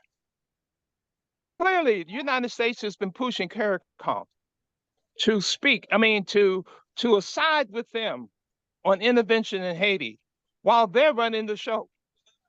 Sure, they're talking about Kenyans coming over there, but the bottom line is, why do you think all those people in the embassy of the United States, they're going to run the show? They're the ones going to pay the bill. And of all people to have advised the people of CARICOM to have a person such as Paul Kagame, a man responsible for killing millions of people in the Congo so that Europe and the United States can rob the living daylights out of the Eastern Congo, and you're going to listen to him? I question that. I want to say something because listening to all of you, because I'm Haitian and I must say that I know something from within. And I think Brother Denise said something, and also Onfra well said something. The problem is not only the imperialism first. We need men, Black men and women of integrity. Because if we are patriots, because we never talk about patriots, because do not forget the house slaves that helps the imperialist force to keep Haitian, to maintain Haitian in poverty. Don't forget that. We have to take our responsibility too. We contribute to the problem. Not only how the US do things without local support. We know the elites, Haitian elites, they are compromising. The political parties, there's no patriotism. They are not patriots. They are not men of integrity. How do you solve the problem when the people that are concerned also participate in maintaining the problem? So I think it would be fair to come up with that, also a group that we can consult the political party to make them be aware and, become patriots to defend the population, Haitian people interest, because it's only their personal interest. I'm seeing African Union, I'm seeing ECOWAS in Africa. All those organizations, CARICOM, are dictated, financed by the US imperialists. They cannot help you get rid of imperialism. And nowadays, I'm telling you something, it's not getting rid of imperialism because it's always been there. We become the first Black independent country in the world, okay? And what the US said, when we become independent, they will ask French to come back until they lose their army to buy all the land we know all these days, like, if you can New Orleans and all those parts. So we have to understand that imperialism always there. It's never gone anywhere. So nowadays, what we need men and women of integrity and patriots to help, build the country, to help, to come up with, if you look at election, the corruption, how the US corrupt, Haitian people, they just see just their personal interest. They don't care about the people. So we have to make them understand that you are the one that participating to end maintaining Haiti and the state of chaos. So we need to address that deeply. If we come with all organization come and talk, it's always the elites that we know. There's nothing gonna be done. Nothing will be done to serve, to help people have a better life, because the problem is inside too. The insiders that we have, the house slave that keeps because they find the good bonds. The left food over table food, they find the good bonds. They're people that's suffering. So that's what we have to do to the roots of the cause of Haitians too. We people I'm looking at in Africa now with the Niger. So how ECOWAS come to sanction its own people? Can you understand that? It's not only the West, it's the capacity and incapacity of Black people to think, analyze smartly, intelligently, to raise their discernment to solve the problem, because they are used like toys, like a marionette, this is the things the Black needs to wake up its mind to understand what is geopolitical, what is a foreign affair. And we have all the politicians that have no clue about politics, foreign affair, geopolitics. So how are they going to solve the problem? How are they going to play with imperialists to play like soft power and then to get people empowered? They don't know that, because they are about survival, their own interests, their personal interests with their friends, with their clubs. So how we Black people, we need this day to become men of integrity with discernment, with intelligence, because we are smart people. We are the smartest people on earth. We cannot be enslaved like that into 2023. So the problem is us too. We have to go, and not only if we're fighting let's say something. US is in the US, we're in the Caribbean, Haiti. So US said by the house slave how to maintain things. So that's too, we have to address that problem too. Not only the imperialist, because we are a part of the problem too. We have to take shared responsibility to move forward with this. Thank you so much. Thank you, my brother Umfar Wells. Then there's two other brothers, Zamor and then Michael again, and then Christopher. Three other brothers after Umfar, and then I would like to wind up because we have been going for a long time. And there's some suggestions that I would like to put before the group so that we can move forward. because this will be my third consultation meeting with Haitian people. Unfar. Lessons, family. Again, I would like to thank the last speaker. At the last conversation we had at the Venezuelan embassy, David, if the notes will be called, I was the one who put on the table that we include Cuba and Venezuela. I would also like to note that when there was the embargo against Cuba, it was only 4 prime ministers of the whole Caribbean who stood up and contributed towards the ending of that embargo. The same with apartheid. It is true Pan-Africanism, the universal alignment of integrity. Even though we might be small in numbers, we can move mountains if it is done in spirit and in truth.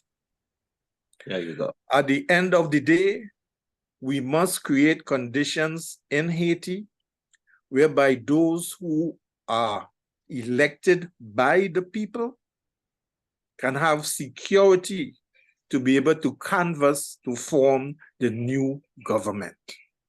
That is of paramount importance as well.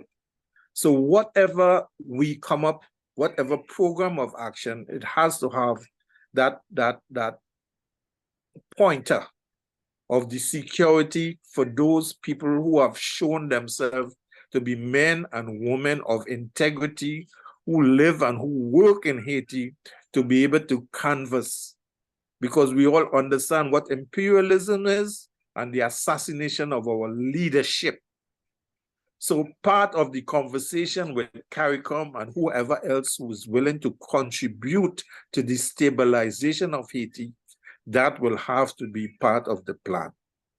But in closing, Mr. Chairman, Brother Paul, you have just, or you are still attending a people's conference in Haiti. And maybe with the chairman's permission, if you can just give a brief synopsis, because that conference was responsible for fielding past presidents of Haiti. So they do have a considerable amount of followership of Haitians determining their own destiny and future. So if you can just give a brief of what the conference is saying from the people of Haiti. Thank you.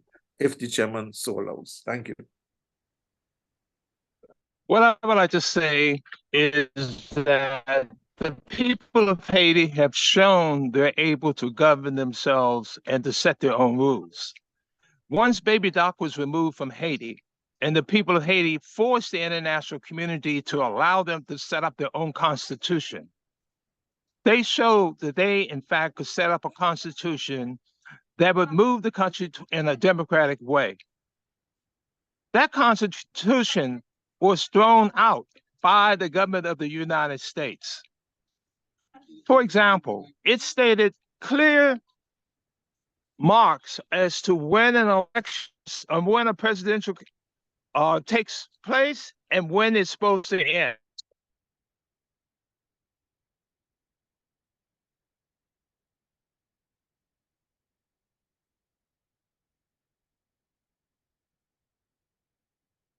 Christopher? Brother Christopher, you're next. You have to unmute your mic. For Haiti, better than the ones the United States was offering. And so what happens? The United States get their friend down in the old government of Colombia to come up and kill him. And she stated that once the president did not set up for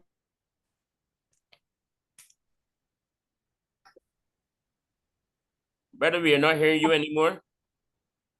Something is wrong with your reception, Brother Paul.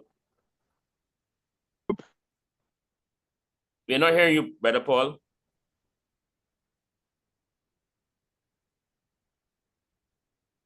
All right, Brother Christopher, can you go ahead? Hi, good evening. Mr. Chairman, Chairperson, I kind of want to make comments about the student that you had mentioned, students that you had mentioned with the various solutions that the students was raising. Equally, I want to make mention of the purpose for this gathering. And in addition to the Kenya pledging their support. I am under the impression that the CARICOM elicit the support and on the interests of the Haitian community to include the voices of the Haitian community into decisions of the CARICOM.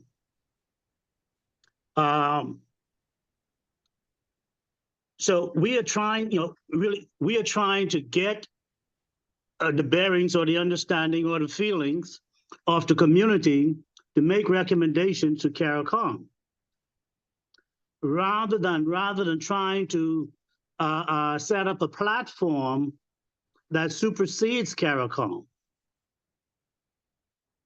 So I think we need to kind of look at exactly why are we gathering, what is our purpose, so we can know how to move forward.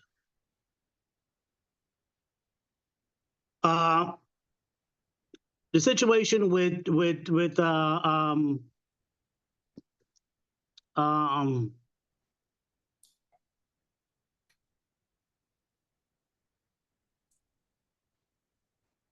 situation with the Kenyans, I know they've mentioned, and I hear constantly about imperialism. Again, I'm from the Bahamas, I'm not from Haiti, but so we're here to share support for Haiti.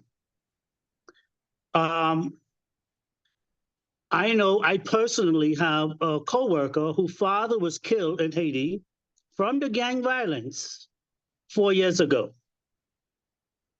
Yes, everybody is saying that they want the violence stopped. They don't want no intervention. They want Haitian resolve their situations. The truth is, this Haitian situation has been getting worse and worse and worse and worse. It's now tumbled into complete chaos. Haiti is almost now nearing a failed state. That is the reality. We're here trying to bring steer the ship back on course. And the CARICOM is saying they want to hear the Haitian community voices into the decisions that they eventually will have to make.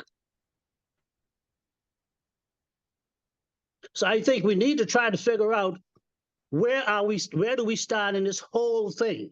Are we here to create a platform to govern Haiti? Or are we here to support CARICOM and the decisions that CARICOM are trying to make to bring Haiti back in line?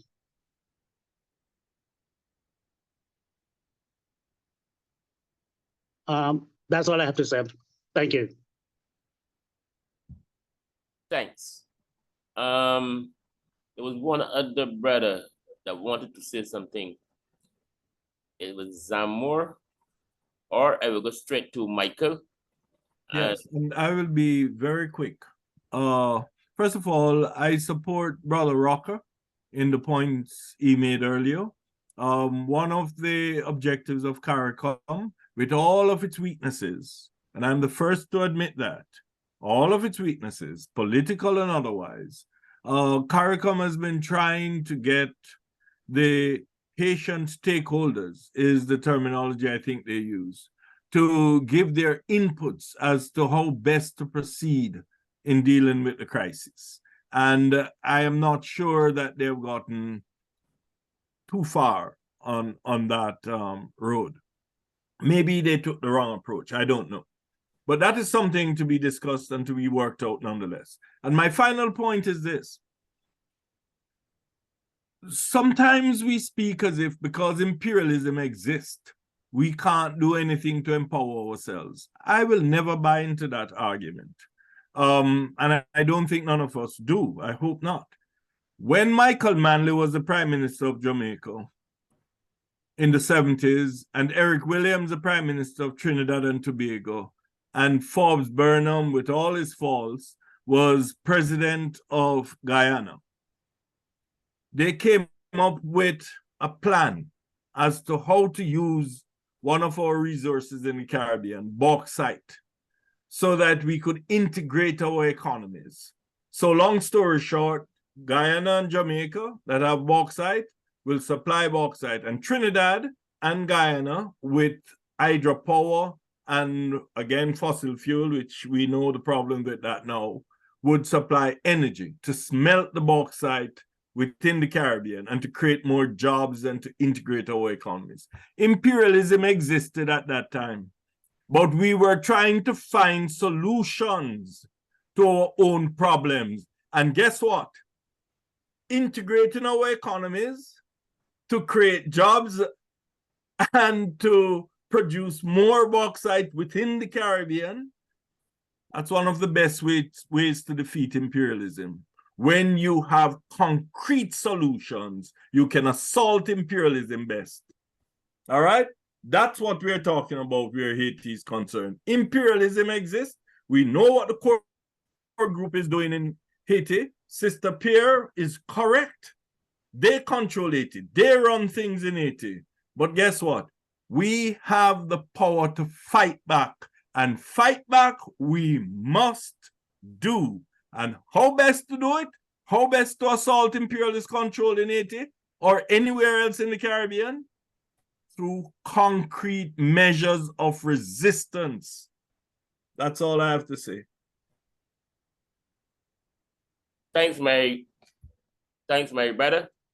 Do any other person want to address us, especially a person who haven't had an opportunity to address us? Any other person want to address this? Especially one of the persons, especially who did not get an opportunity to voice their concerns or say something. Does anyone else want to address this? Or we should move on?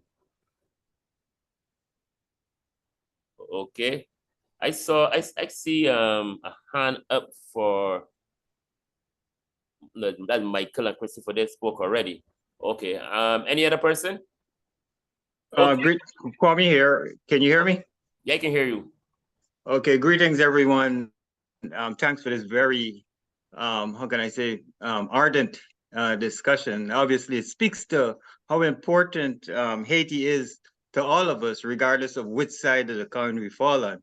And so as a member of Friends of the Congo, you know, we stand in solidarity with the people in Haiti. I just want to say that I think the idea of looking at models for conflict resolution and peace building, if you may, should not be confined to these traditional camps.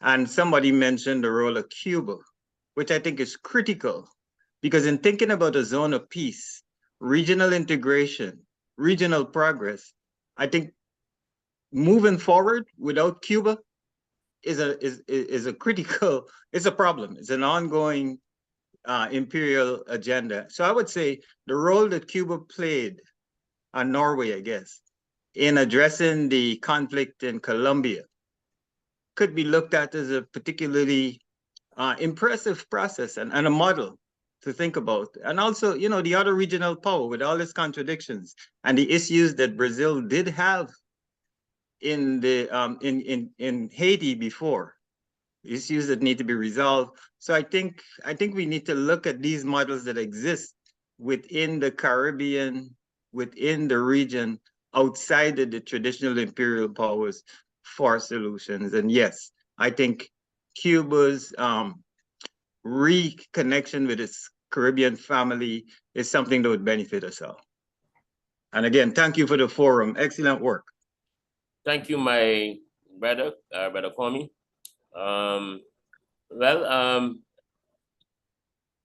If there's no other person interested in addressing us, just let me use this opportunity to sum up. Can I just quickly make a comment? Okay, go ahead. I just wanted to address, I don't think noting the role that imperialism plays, or noting that the crisis of Haiti is a crisis of imperialism, means that there's only the issue of imperialism that's being addressed. I think the purpose of that is that if we are looking for solutions, we have to actually understand what the problem is. We can't say that we want to build institutions in a destabilized nation without understanding what is causing the destabilization, because we can't leave the occupiers there that are causing the destabilization and then want to install institutions. Because I think what's being overlooked in the conversations that has being had when folks are talking about listening to Haitians is that they're ignoring what Haitians have been able to do under these circumstances and have been doing for the past 4 to 5 years, even under Moise. So I think that this is a tentative discussion that needs to continue to happen. But I think that we really need to be aware that the ways that we're thinking about building institutions is not something that only we have been thinking about. Haitian people on the ground have been thinking about this. They have also been organizing to stop gangs in their neighborhoods. I think the critical issue, and I think Will mentioned it, is that class issue of the elites that are backing the gangs that are unaddressed. I think the other issue primarily is the core group that are backing these institutions that are supporting the gangs. And I think understanding those and those concepts and those causes would really help us. And I do want to raise the issue too. I appreciate that Brother Kwame mentioned Cuba, especially in terms of the zone of peace. I think that's a very, very critical in terms of thinking, what is our next steps? What do we need to be doing in terms of helping the situation and the crisis in Haiti? And I'll yield because I see Jamila also wants to speak. So thank you. Thank you.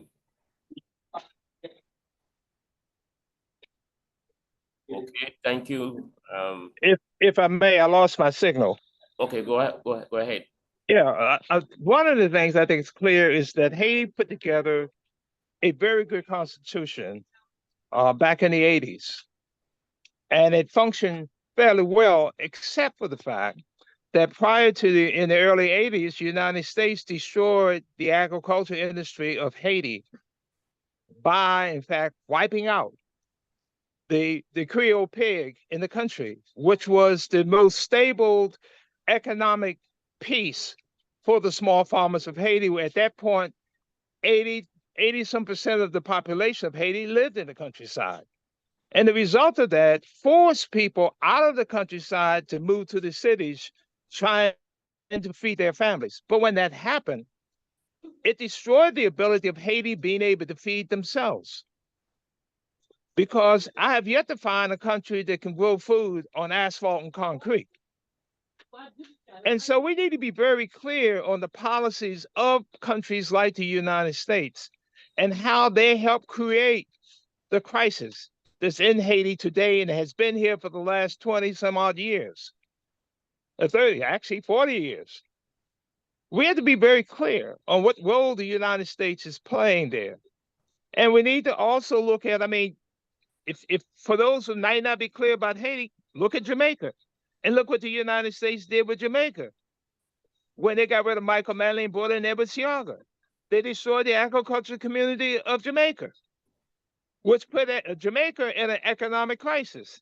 And then when Bill Clinton went to the World Trade Organization to prevent Jamaica from selling its bananas to Great Britain, that was like the nail in the coffin.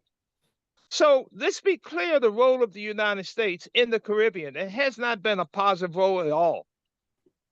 And that when we look for a solution, we got to look away from the United States to solve the problems, because they're the major creators of the problems in the Caribbean, whether it be Jamaica, whether it be Haiti, whether it be many of the other parts of the Caribbean. And so my suggestion would be that I would agree with Brother Wells and looking at countries that has truly helped the people of Haiti in the last 25 years, such as that of Cuba with its doctors and with its providing education for many Haitians to acquire skills, such as Venezuela, when they, in fact, allowed Haiti to get oil at a discount. These are countries that have shown their willingness to truly help Haiti develop and move forward. United States has done just the opposite. Paul, France. Paul, can you speak Yes. specifically to what consensus came out of the conference you are now attending in Haiti by the people of Haiti? The conference I'm attending here in Haiti right now is actually run by the oldest peasant movement in Haiti. And one of the goals that they have is actually to plant 5 million trees in the next 10 years of Haiti. Now, that may not seem like an important issue for Haiti, but if you're ever on the western part of Haiti and drove towards the eastern part of Haiti next to the Dominican border, you would clearly see a greening of Haiti the closer you got to the Dominican border. Why is that? Because Dominican Republic have trees and Haiti does not. And a part of the reason why Haiti does not have trees is because when the United States, through its tactics, forced many of the people from the countryside to move from the countryside into the cities, then the cheapest way, the quickest way of people making money who was left in the countryside was cutting down trees and providing affordable means of cooking, which was charcoal, which meant that most of their trees got cut down and cooked to be sent to the cities so people could cook their foods on, cook their food with. So clearly, again, what we're looking at is here is the peasant movement that is celebrating its 50th anniversary in Haiti. And yes, I was invited as one of the international guests. Well, we got international guests that come to this conference that are here from Brazil and other progressive struggles around not just the Caribbean, but throughout the global South. We need to be clear that Haitian people understand where they need to go. What they need is for the other communities to give them support and stop allowing for countries like the United States, like France, like Canada, coming in and undermining the honest efforts that the people of Haiti are seeking to do to rebuild their country. Okay.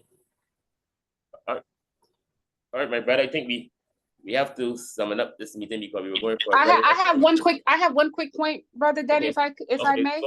Go ahead, and then after you, we're going to sum it up. Okay. Yeah, thank you so much for again for this meeting, for everyone taking the time. I actually, listening to you all, it does make the point that emerged to me is that we do need to work with the people that have been supporting Haiti, the people with state power like Venezuela, Cuba, Nicaragua, the people that have these kinds of state power. But also one of the things we could do is join together. There was a CELAC social movement out, that came outside of the CELAC meetings. That was a group of workers, agricultural workers and so on and so forth that actually put out a statement against intervention. This was back in the early spring. I think we need to reach out to these organizations that are on the ground. We also need to ask Brazil to get out of the core group. Because Brazil is still one of the main members of the core group. And so if Brazil is a leftist government, we have to actually push these contradictions and demand that why is Lula still participating in the occupation of Haiti? Remember, it was Brazil's military that led the occupation in 2004 to 2017. So we have to call out Mexico, right, Erica? We have to call out Mexico. We have to call out Brazil in particular, and we need to make those kinds of demands. If we can't just address the US right now, we can certainly turn into the region and ask that these people who are asking for self-determination for Cuba, Nicaragua, Venezuela, to also do so for Haiti and to not participate in Haiti's, constant occupation. Thank you all. Thank you, my sister. Let me say, I think we had a very good meeting this morning. And I agree with the sister that we need to, to involve some of the other social regional networking systems in our meetings and also in our struggle. And I agree with you. Yes, we should ask Brazil and Mexico to remove themselves from that list of core groups. You're correct.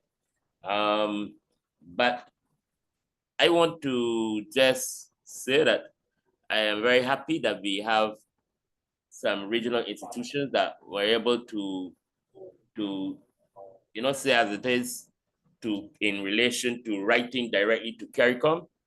David Abdullah, as the leader for the Assembly of Caribbean People, did a very good letter.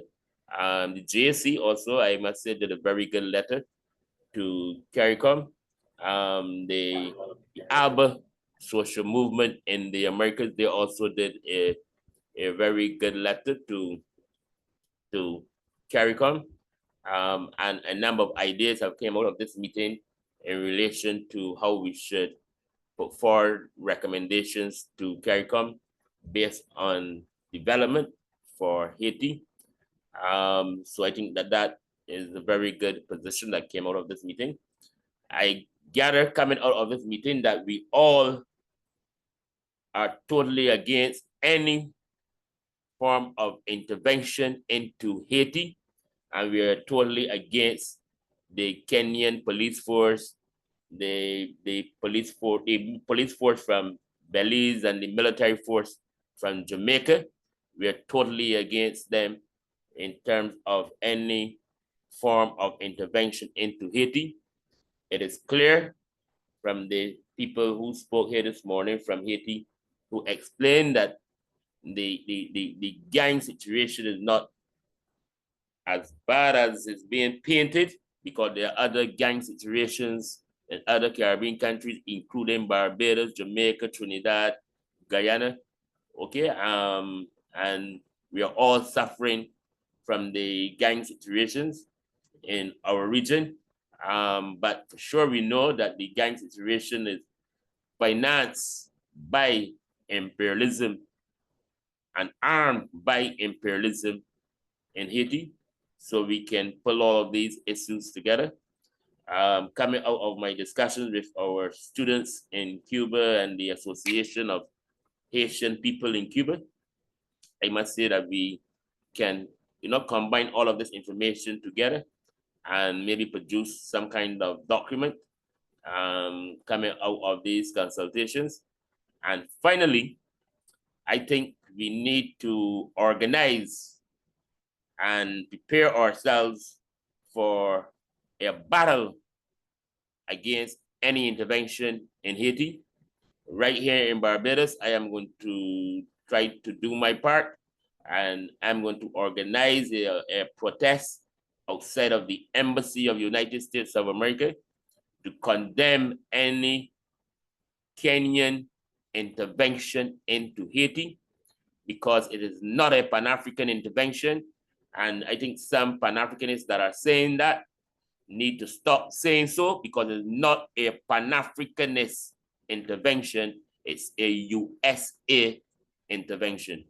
And therefore we should protest outside of all of the embassies of the United States of America in our region.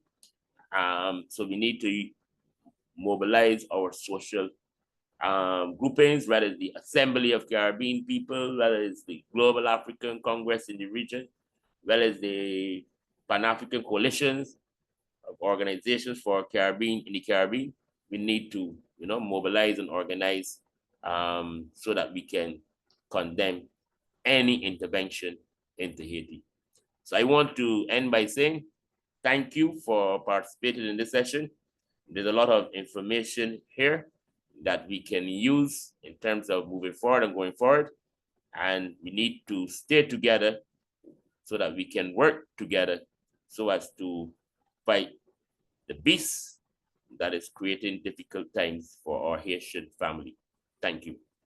Okay. Mr. Chairman, before you leave, please, I would like to suggest, in the same way that there's an eminent committee from CARICOM, if at all possible, we can have an eminent persons committee from civil society from across the Caribbean and wherever else, that we can go into Haiti itself and have the meetings that are necessary with the people on the ground, that we can prepare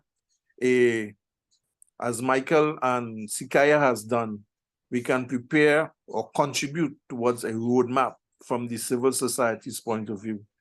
Thank you. Thank you. It's a very good idea. What I will do during the week, I will speak to Sakaya, and I will speak to David Abdullah from the Assembly of Caribbean People, the sister Candace from Trinidad, who is the leader for the ALBA movement, so civil society movement in the region. And I know that there's some other trade union organizations in Brazil that we might be able to speak directly to, and see if we can put together some kind of grouping that can engage the Haitian people.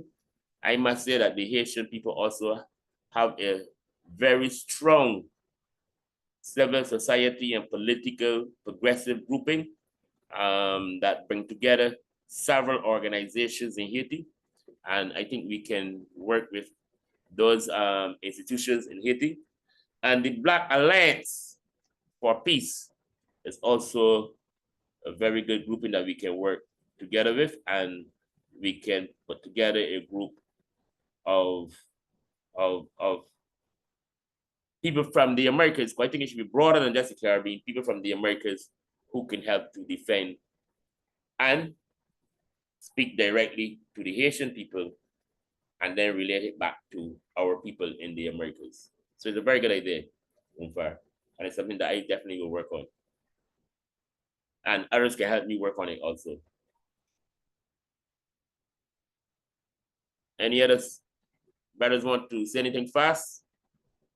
Okay, let me say thanks to everybody, and I look forward to working with you. Thank you. Thank you so much. Thank you, Thanks, everyone. All power to the people. Thank you. Thank you. Thank The you, Black everyone. Alliance for Peace. One love. One love. Thanks. All right. Ah, boy. Tired, man. Good job, Danny. Good job. I'm Love tired, it. man. Love it. Yeah, And we got Carnival in Barbados. I think I'll go enjoy it now. I wish I was there. Your boy Sakai is here, man. Maybe you going enjoy the Last Carnival. year I was, but not this year. Yes, I going All now. right, brother. All the best, Enjoy brothers the and Carnival. sisters. All right. Guidance, All right, protection, man. Stay safe. Right. Stay Good, safe. good. Okay. Oh Lord, tired, man. Oh Lord. Get some rest. Man, you do rest and go to a party. All right, take care. Yeah, man. You too. All the best, Danny. All the best. Thanks, man. Power.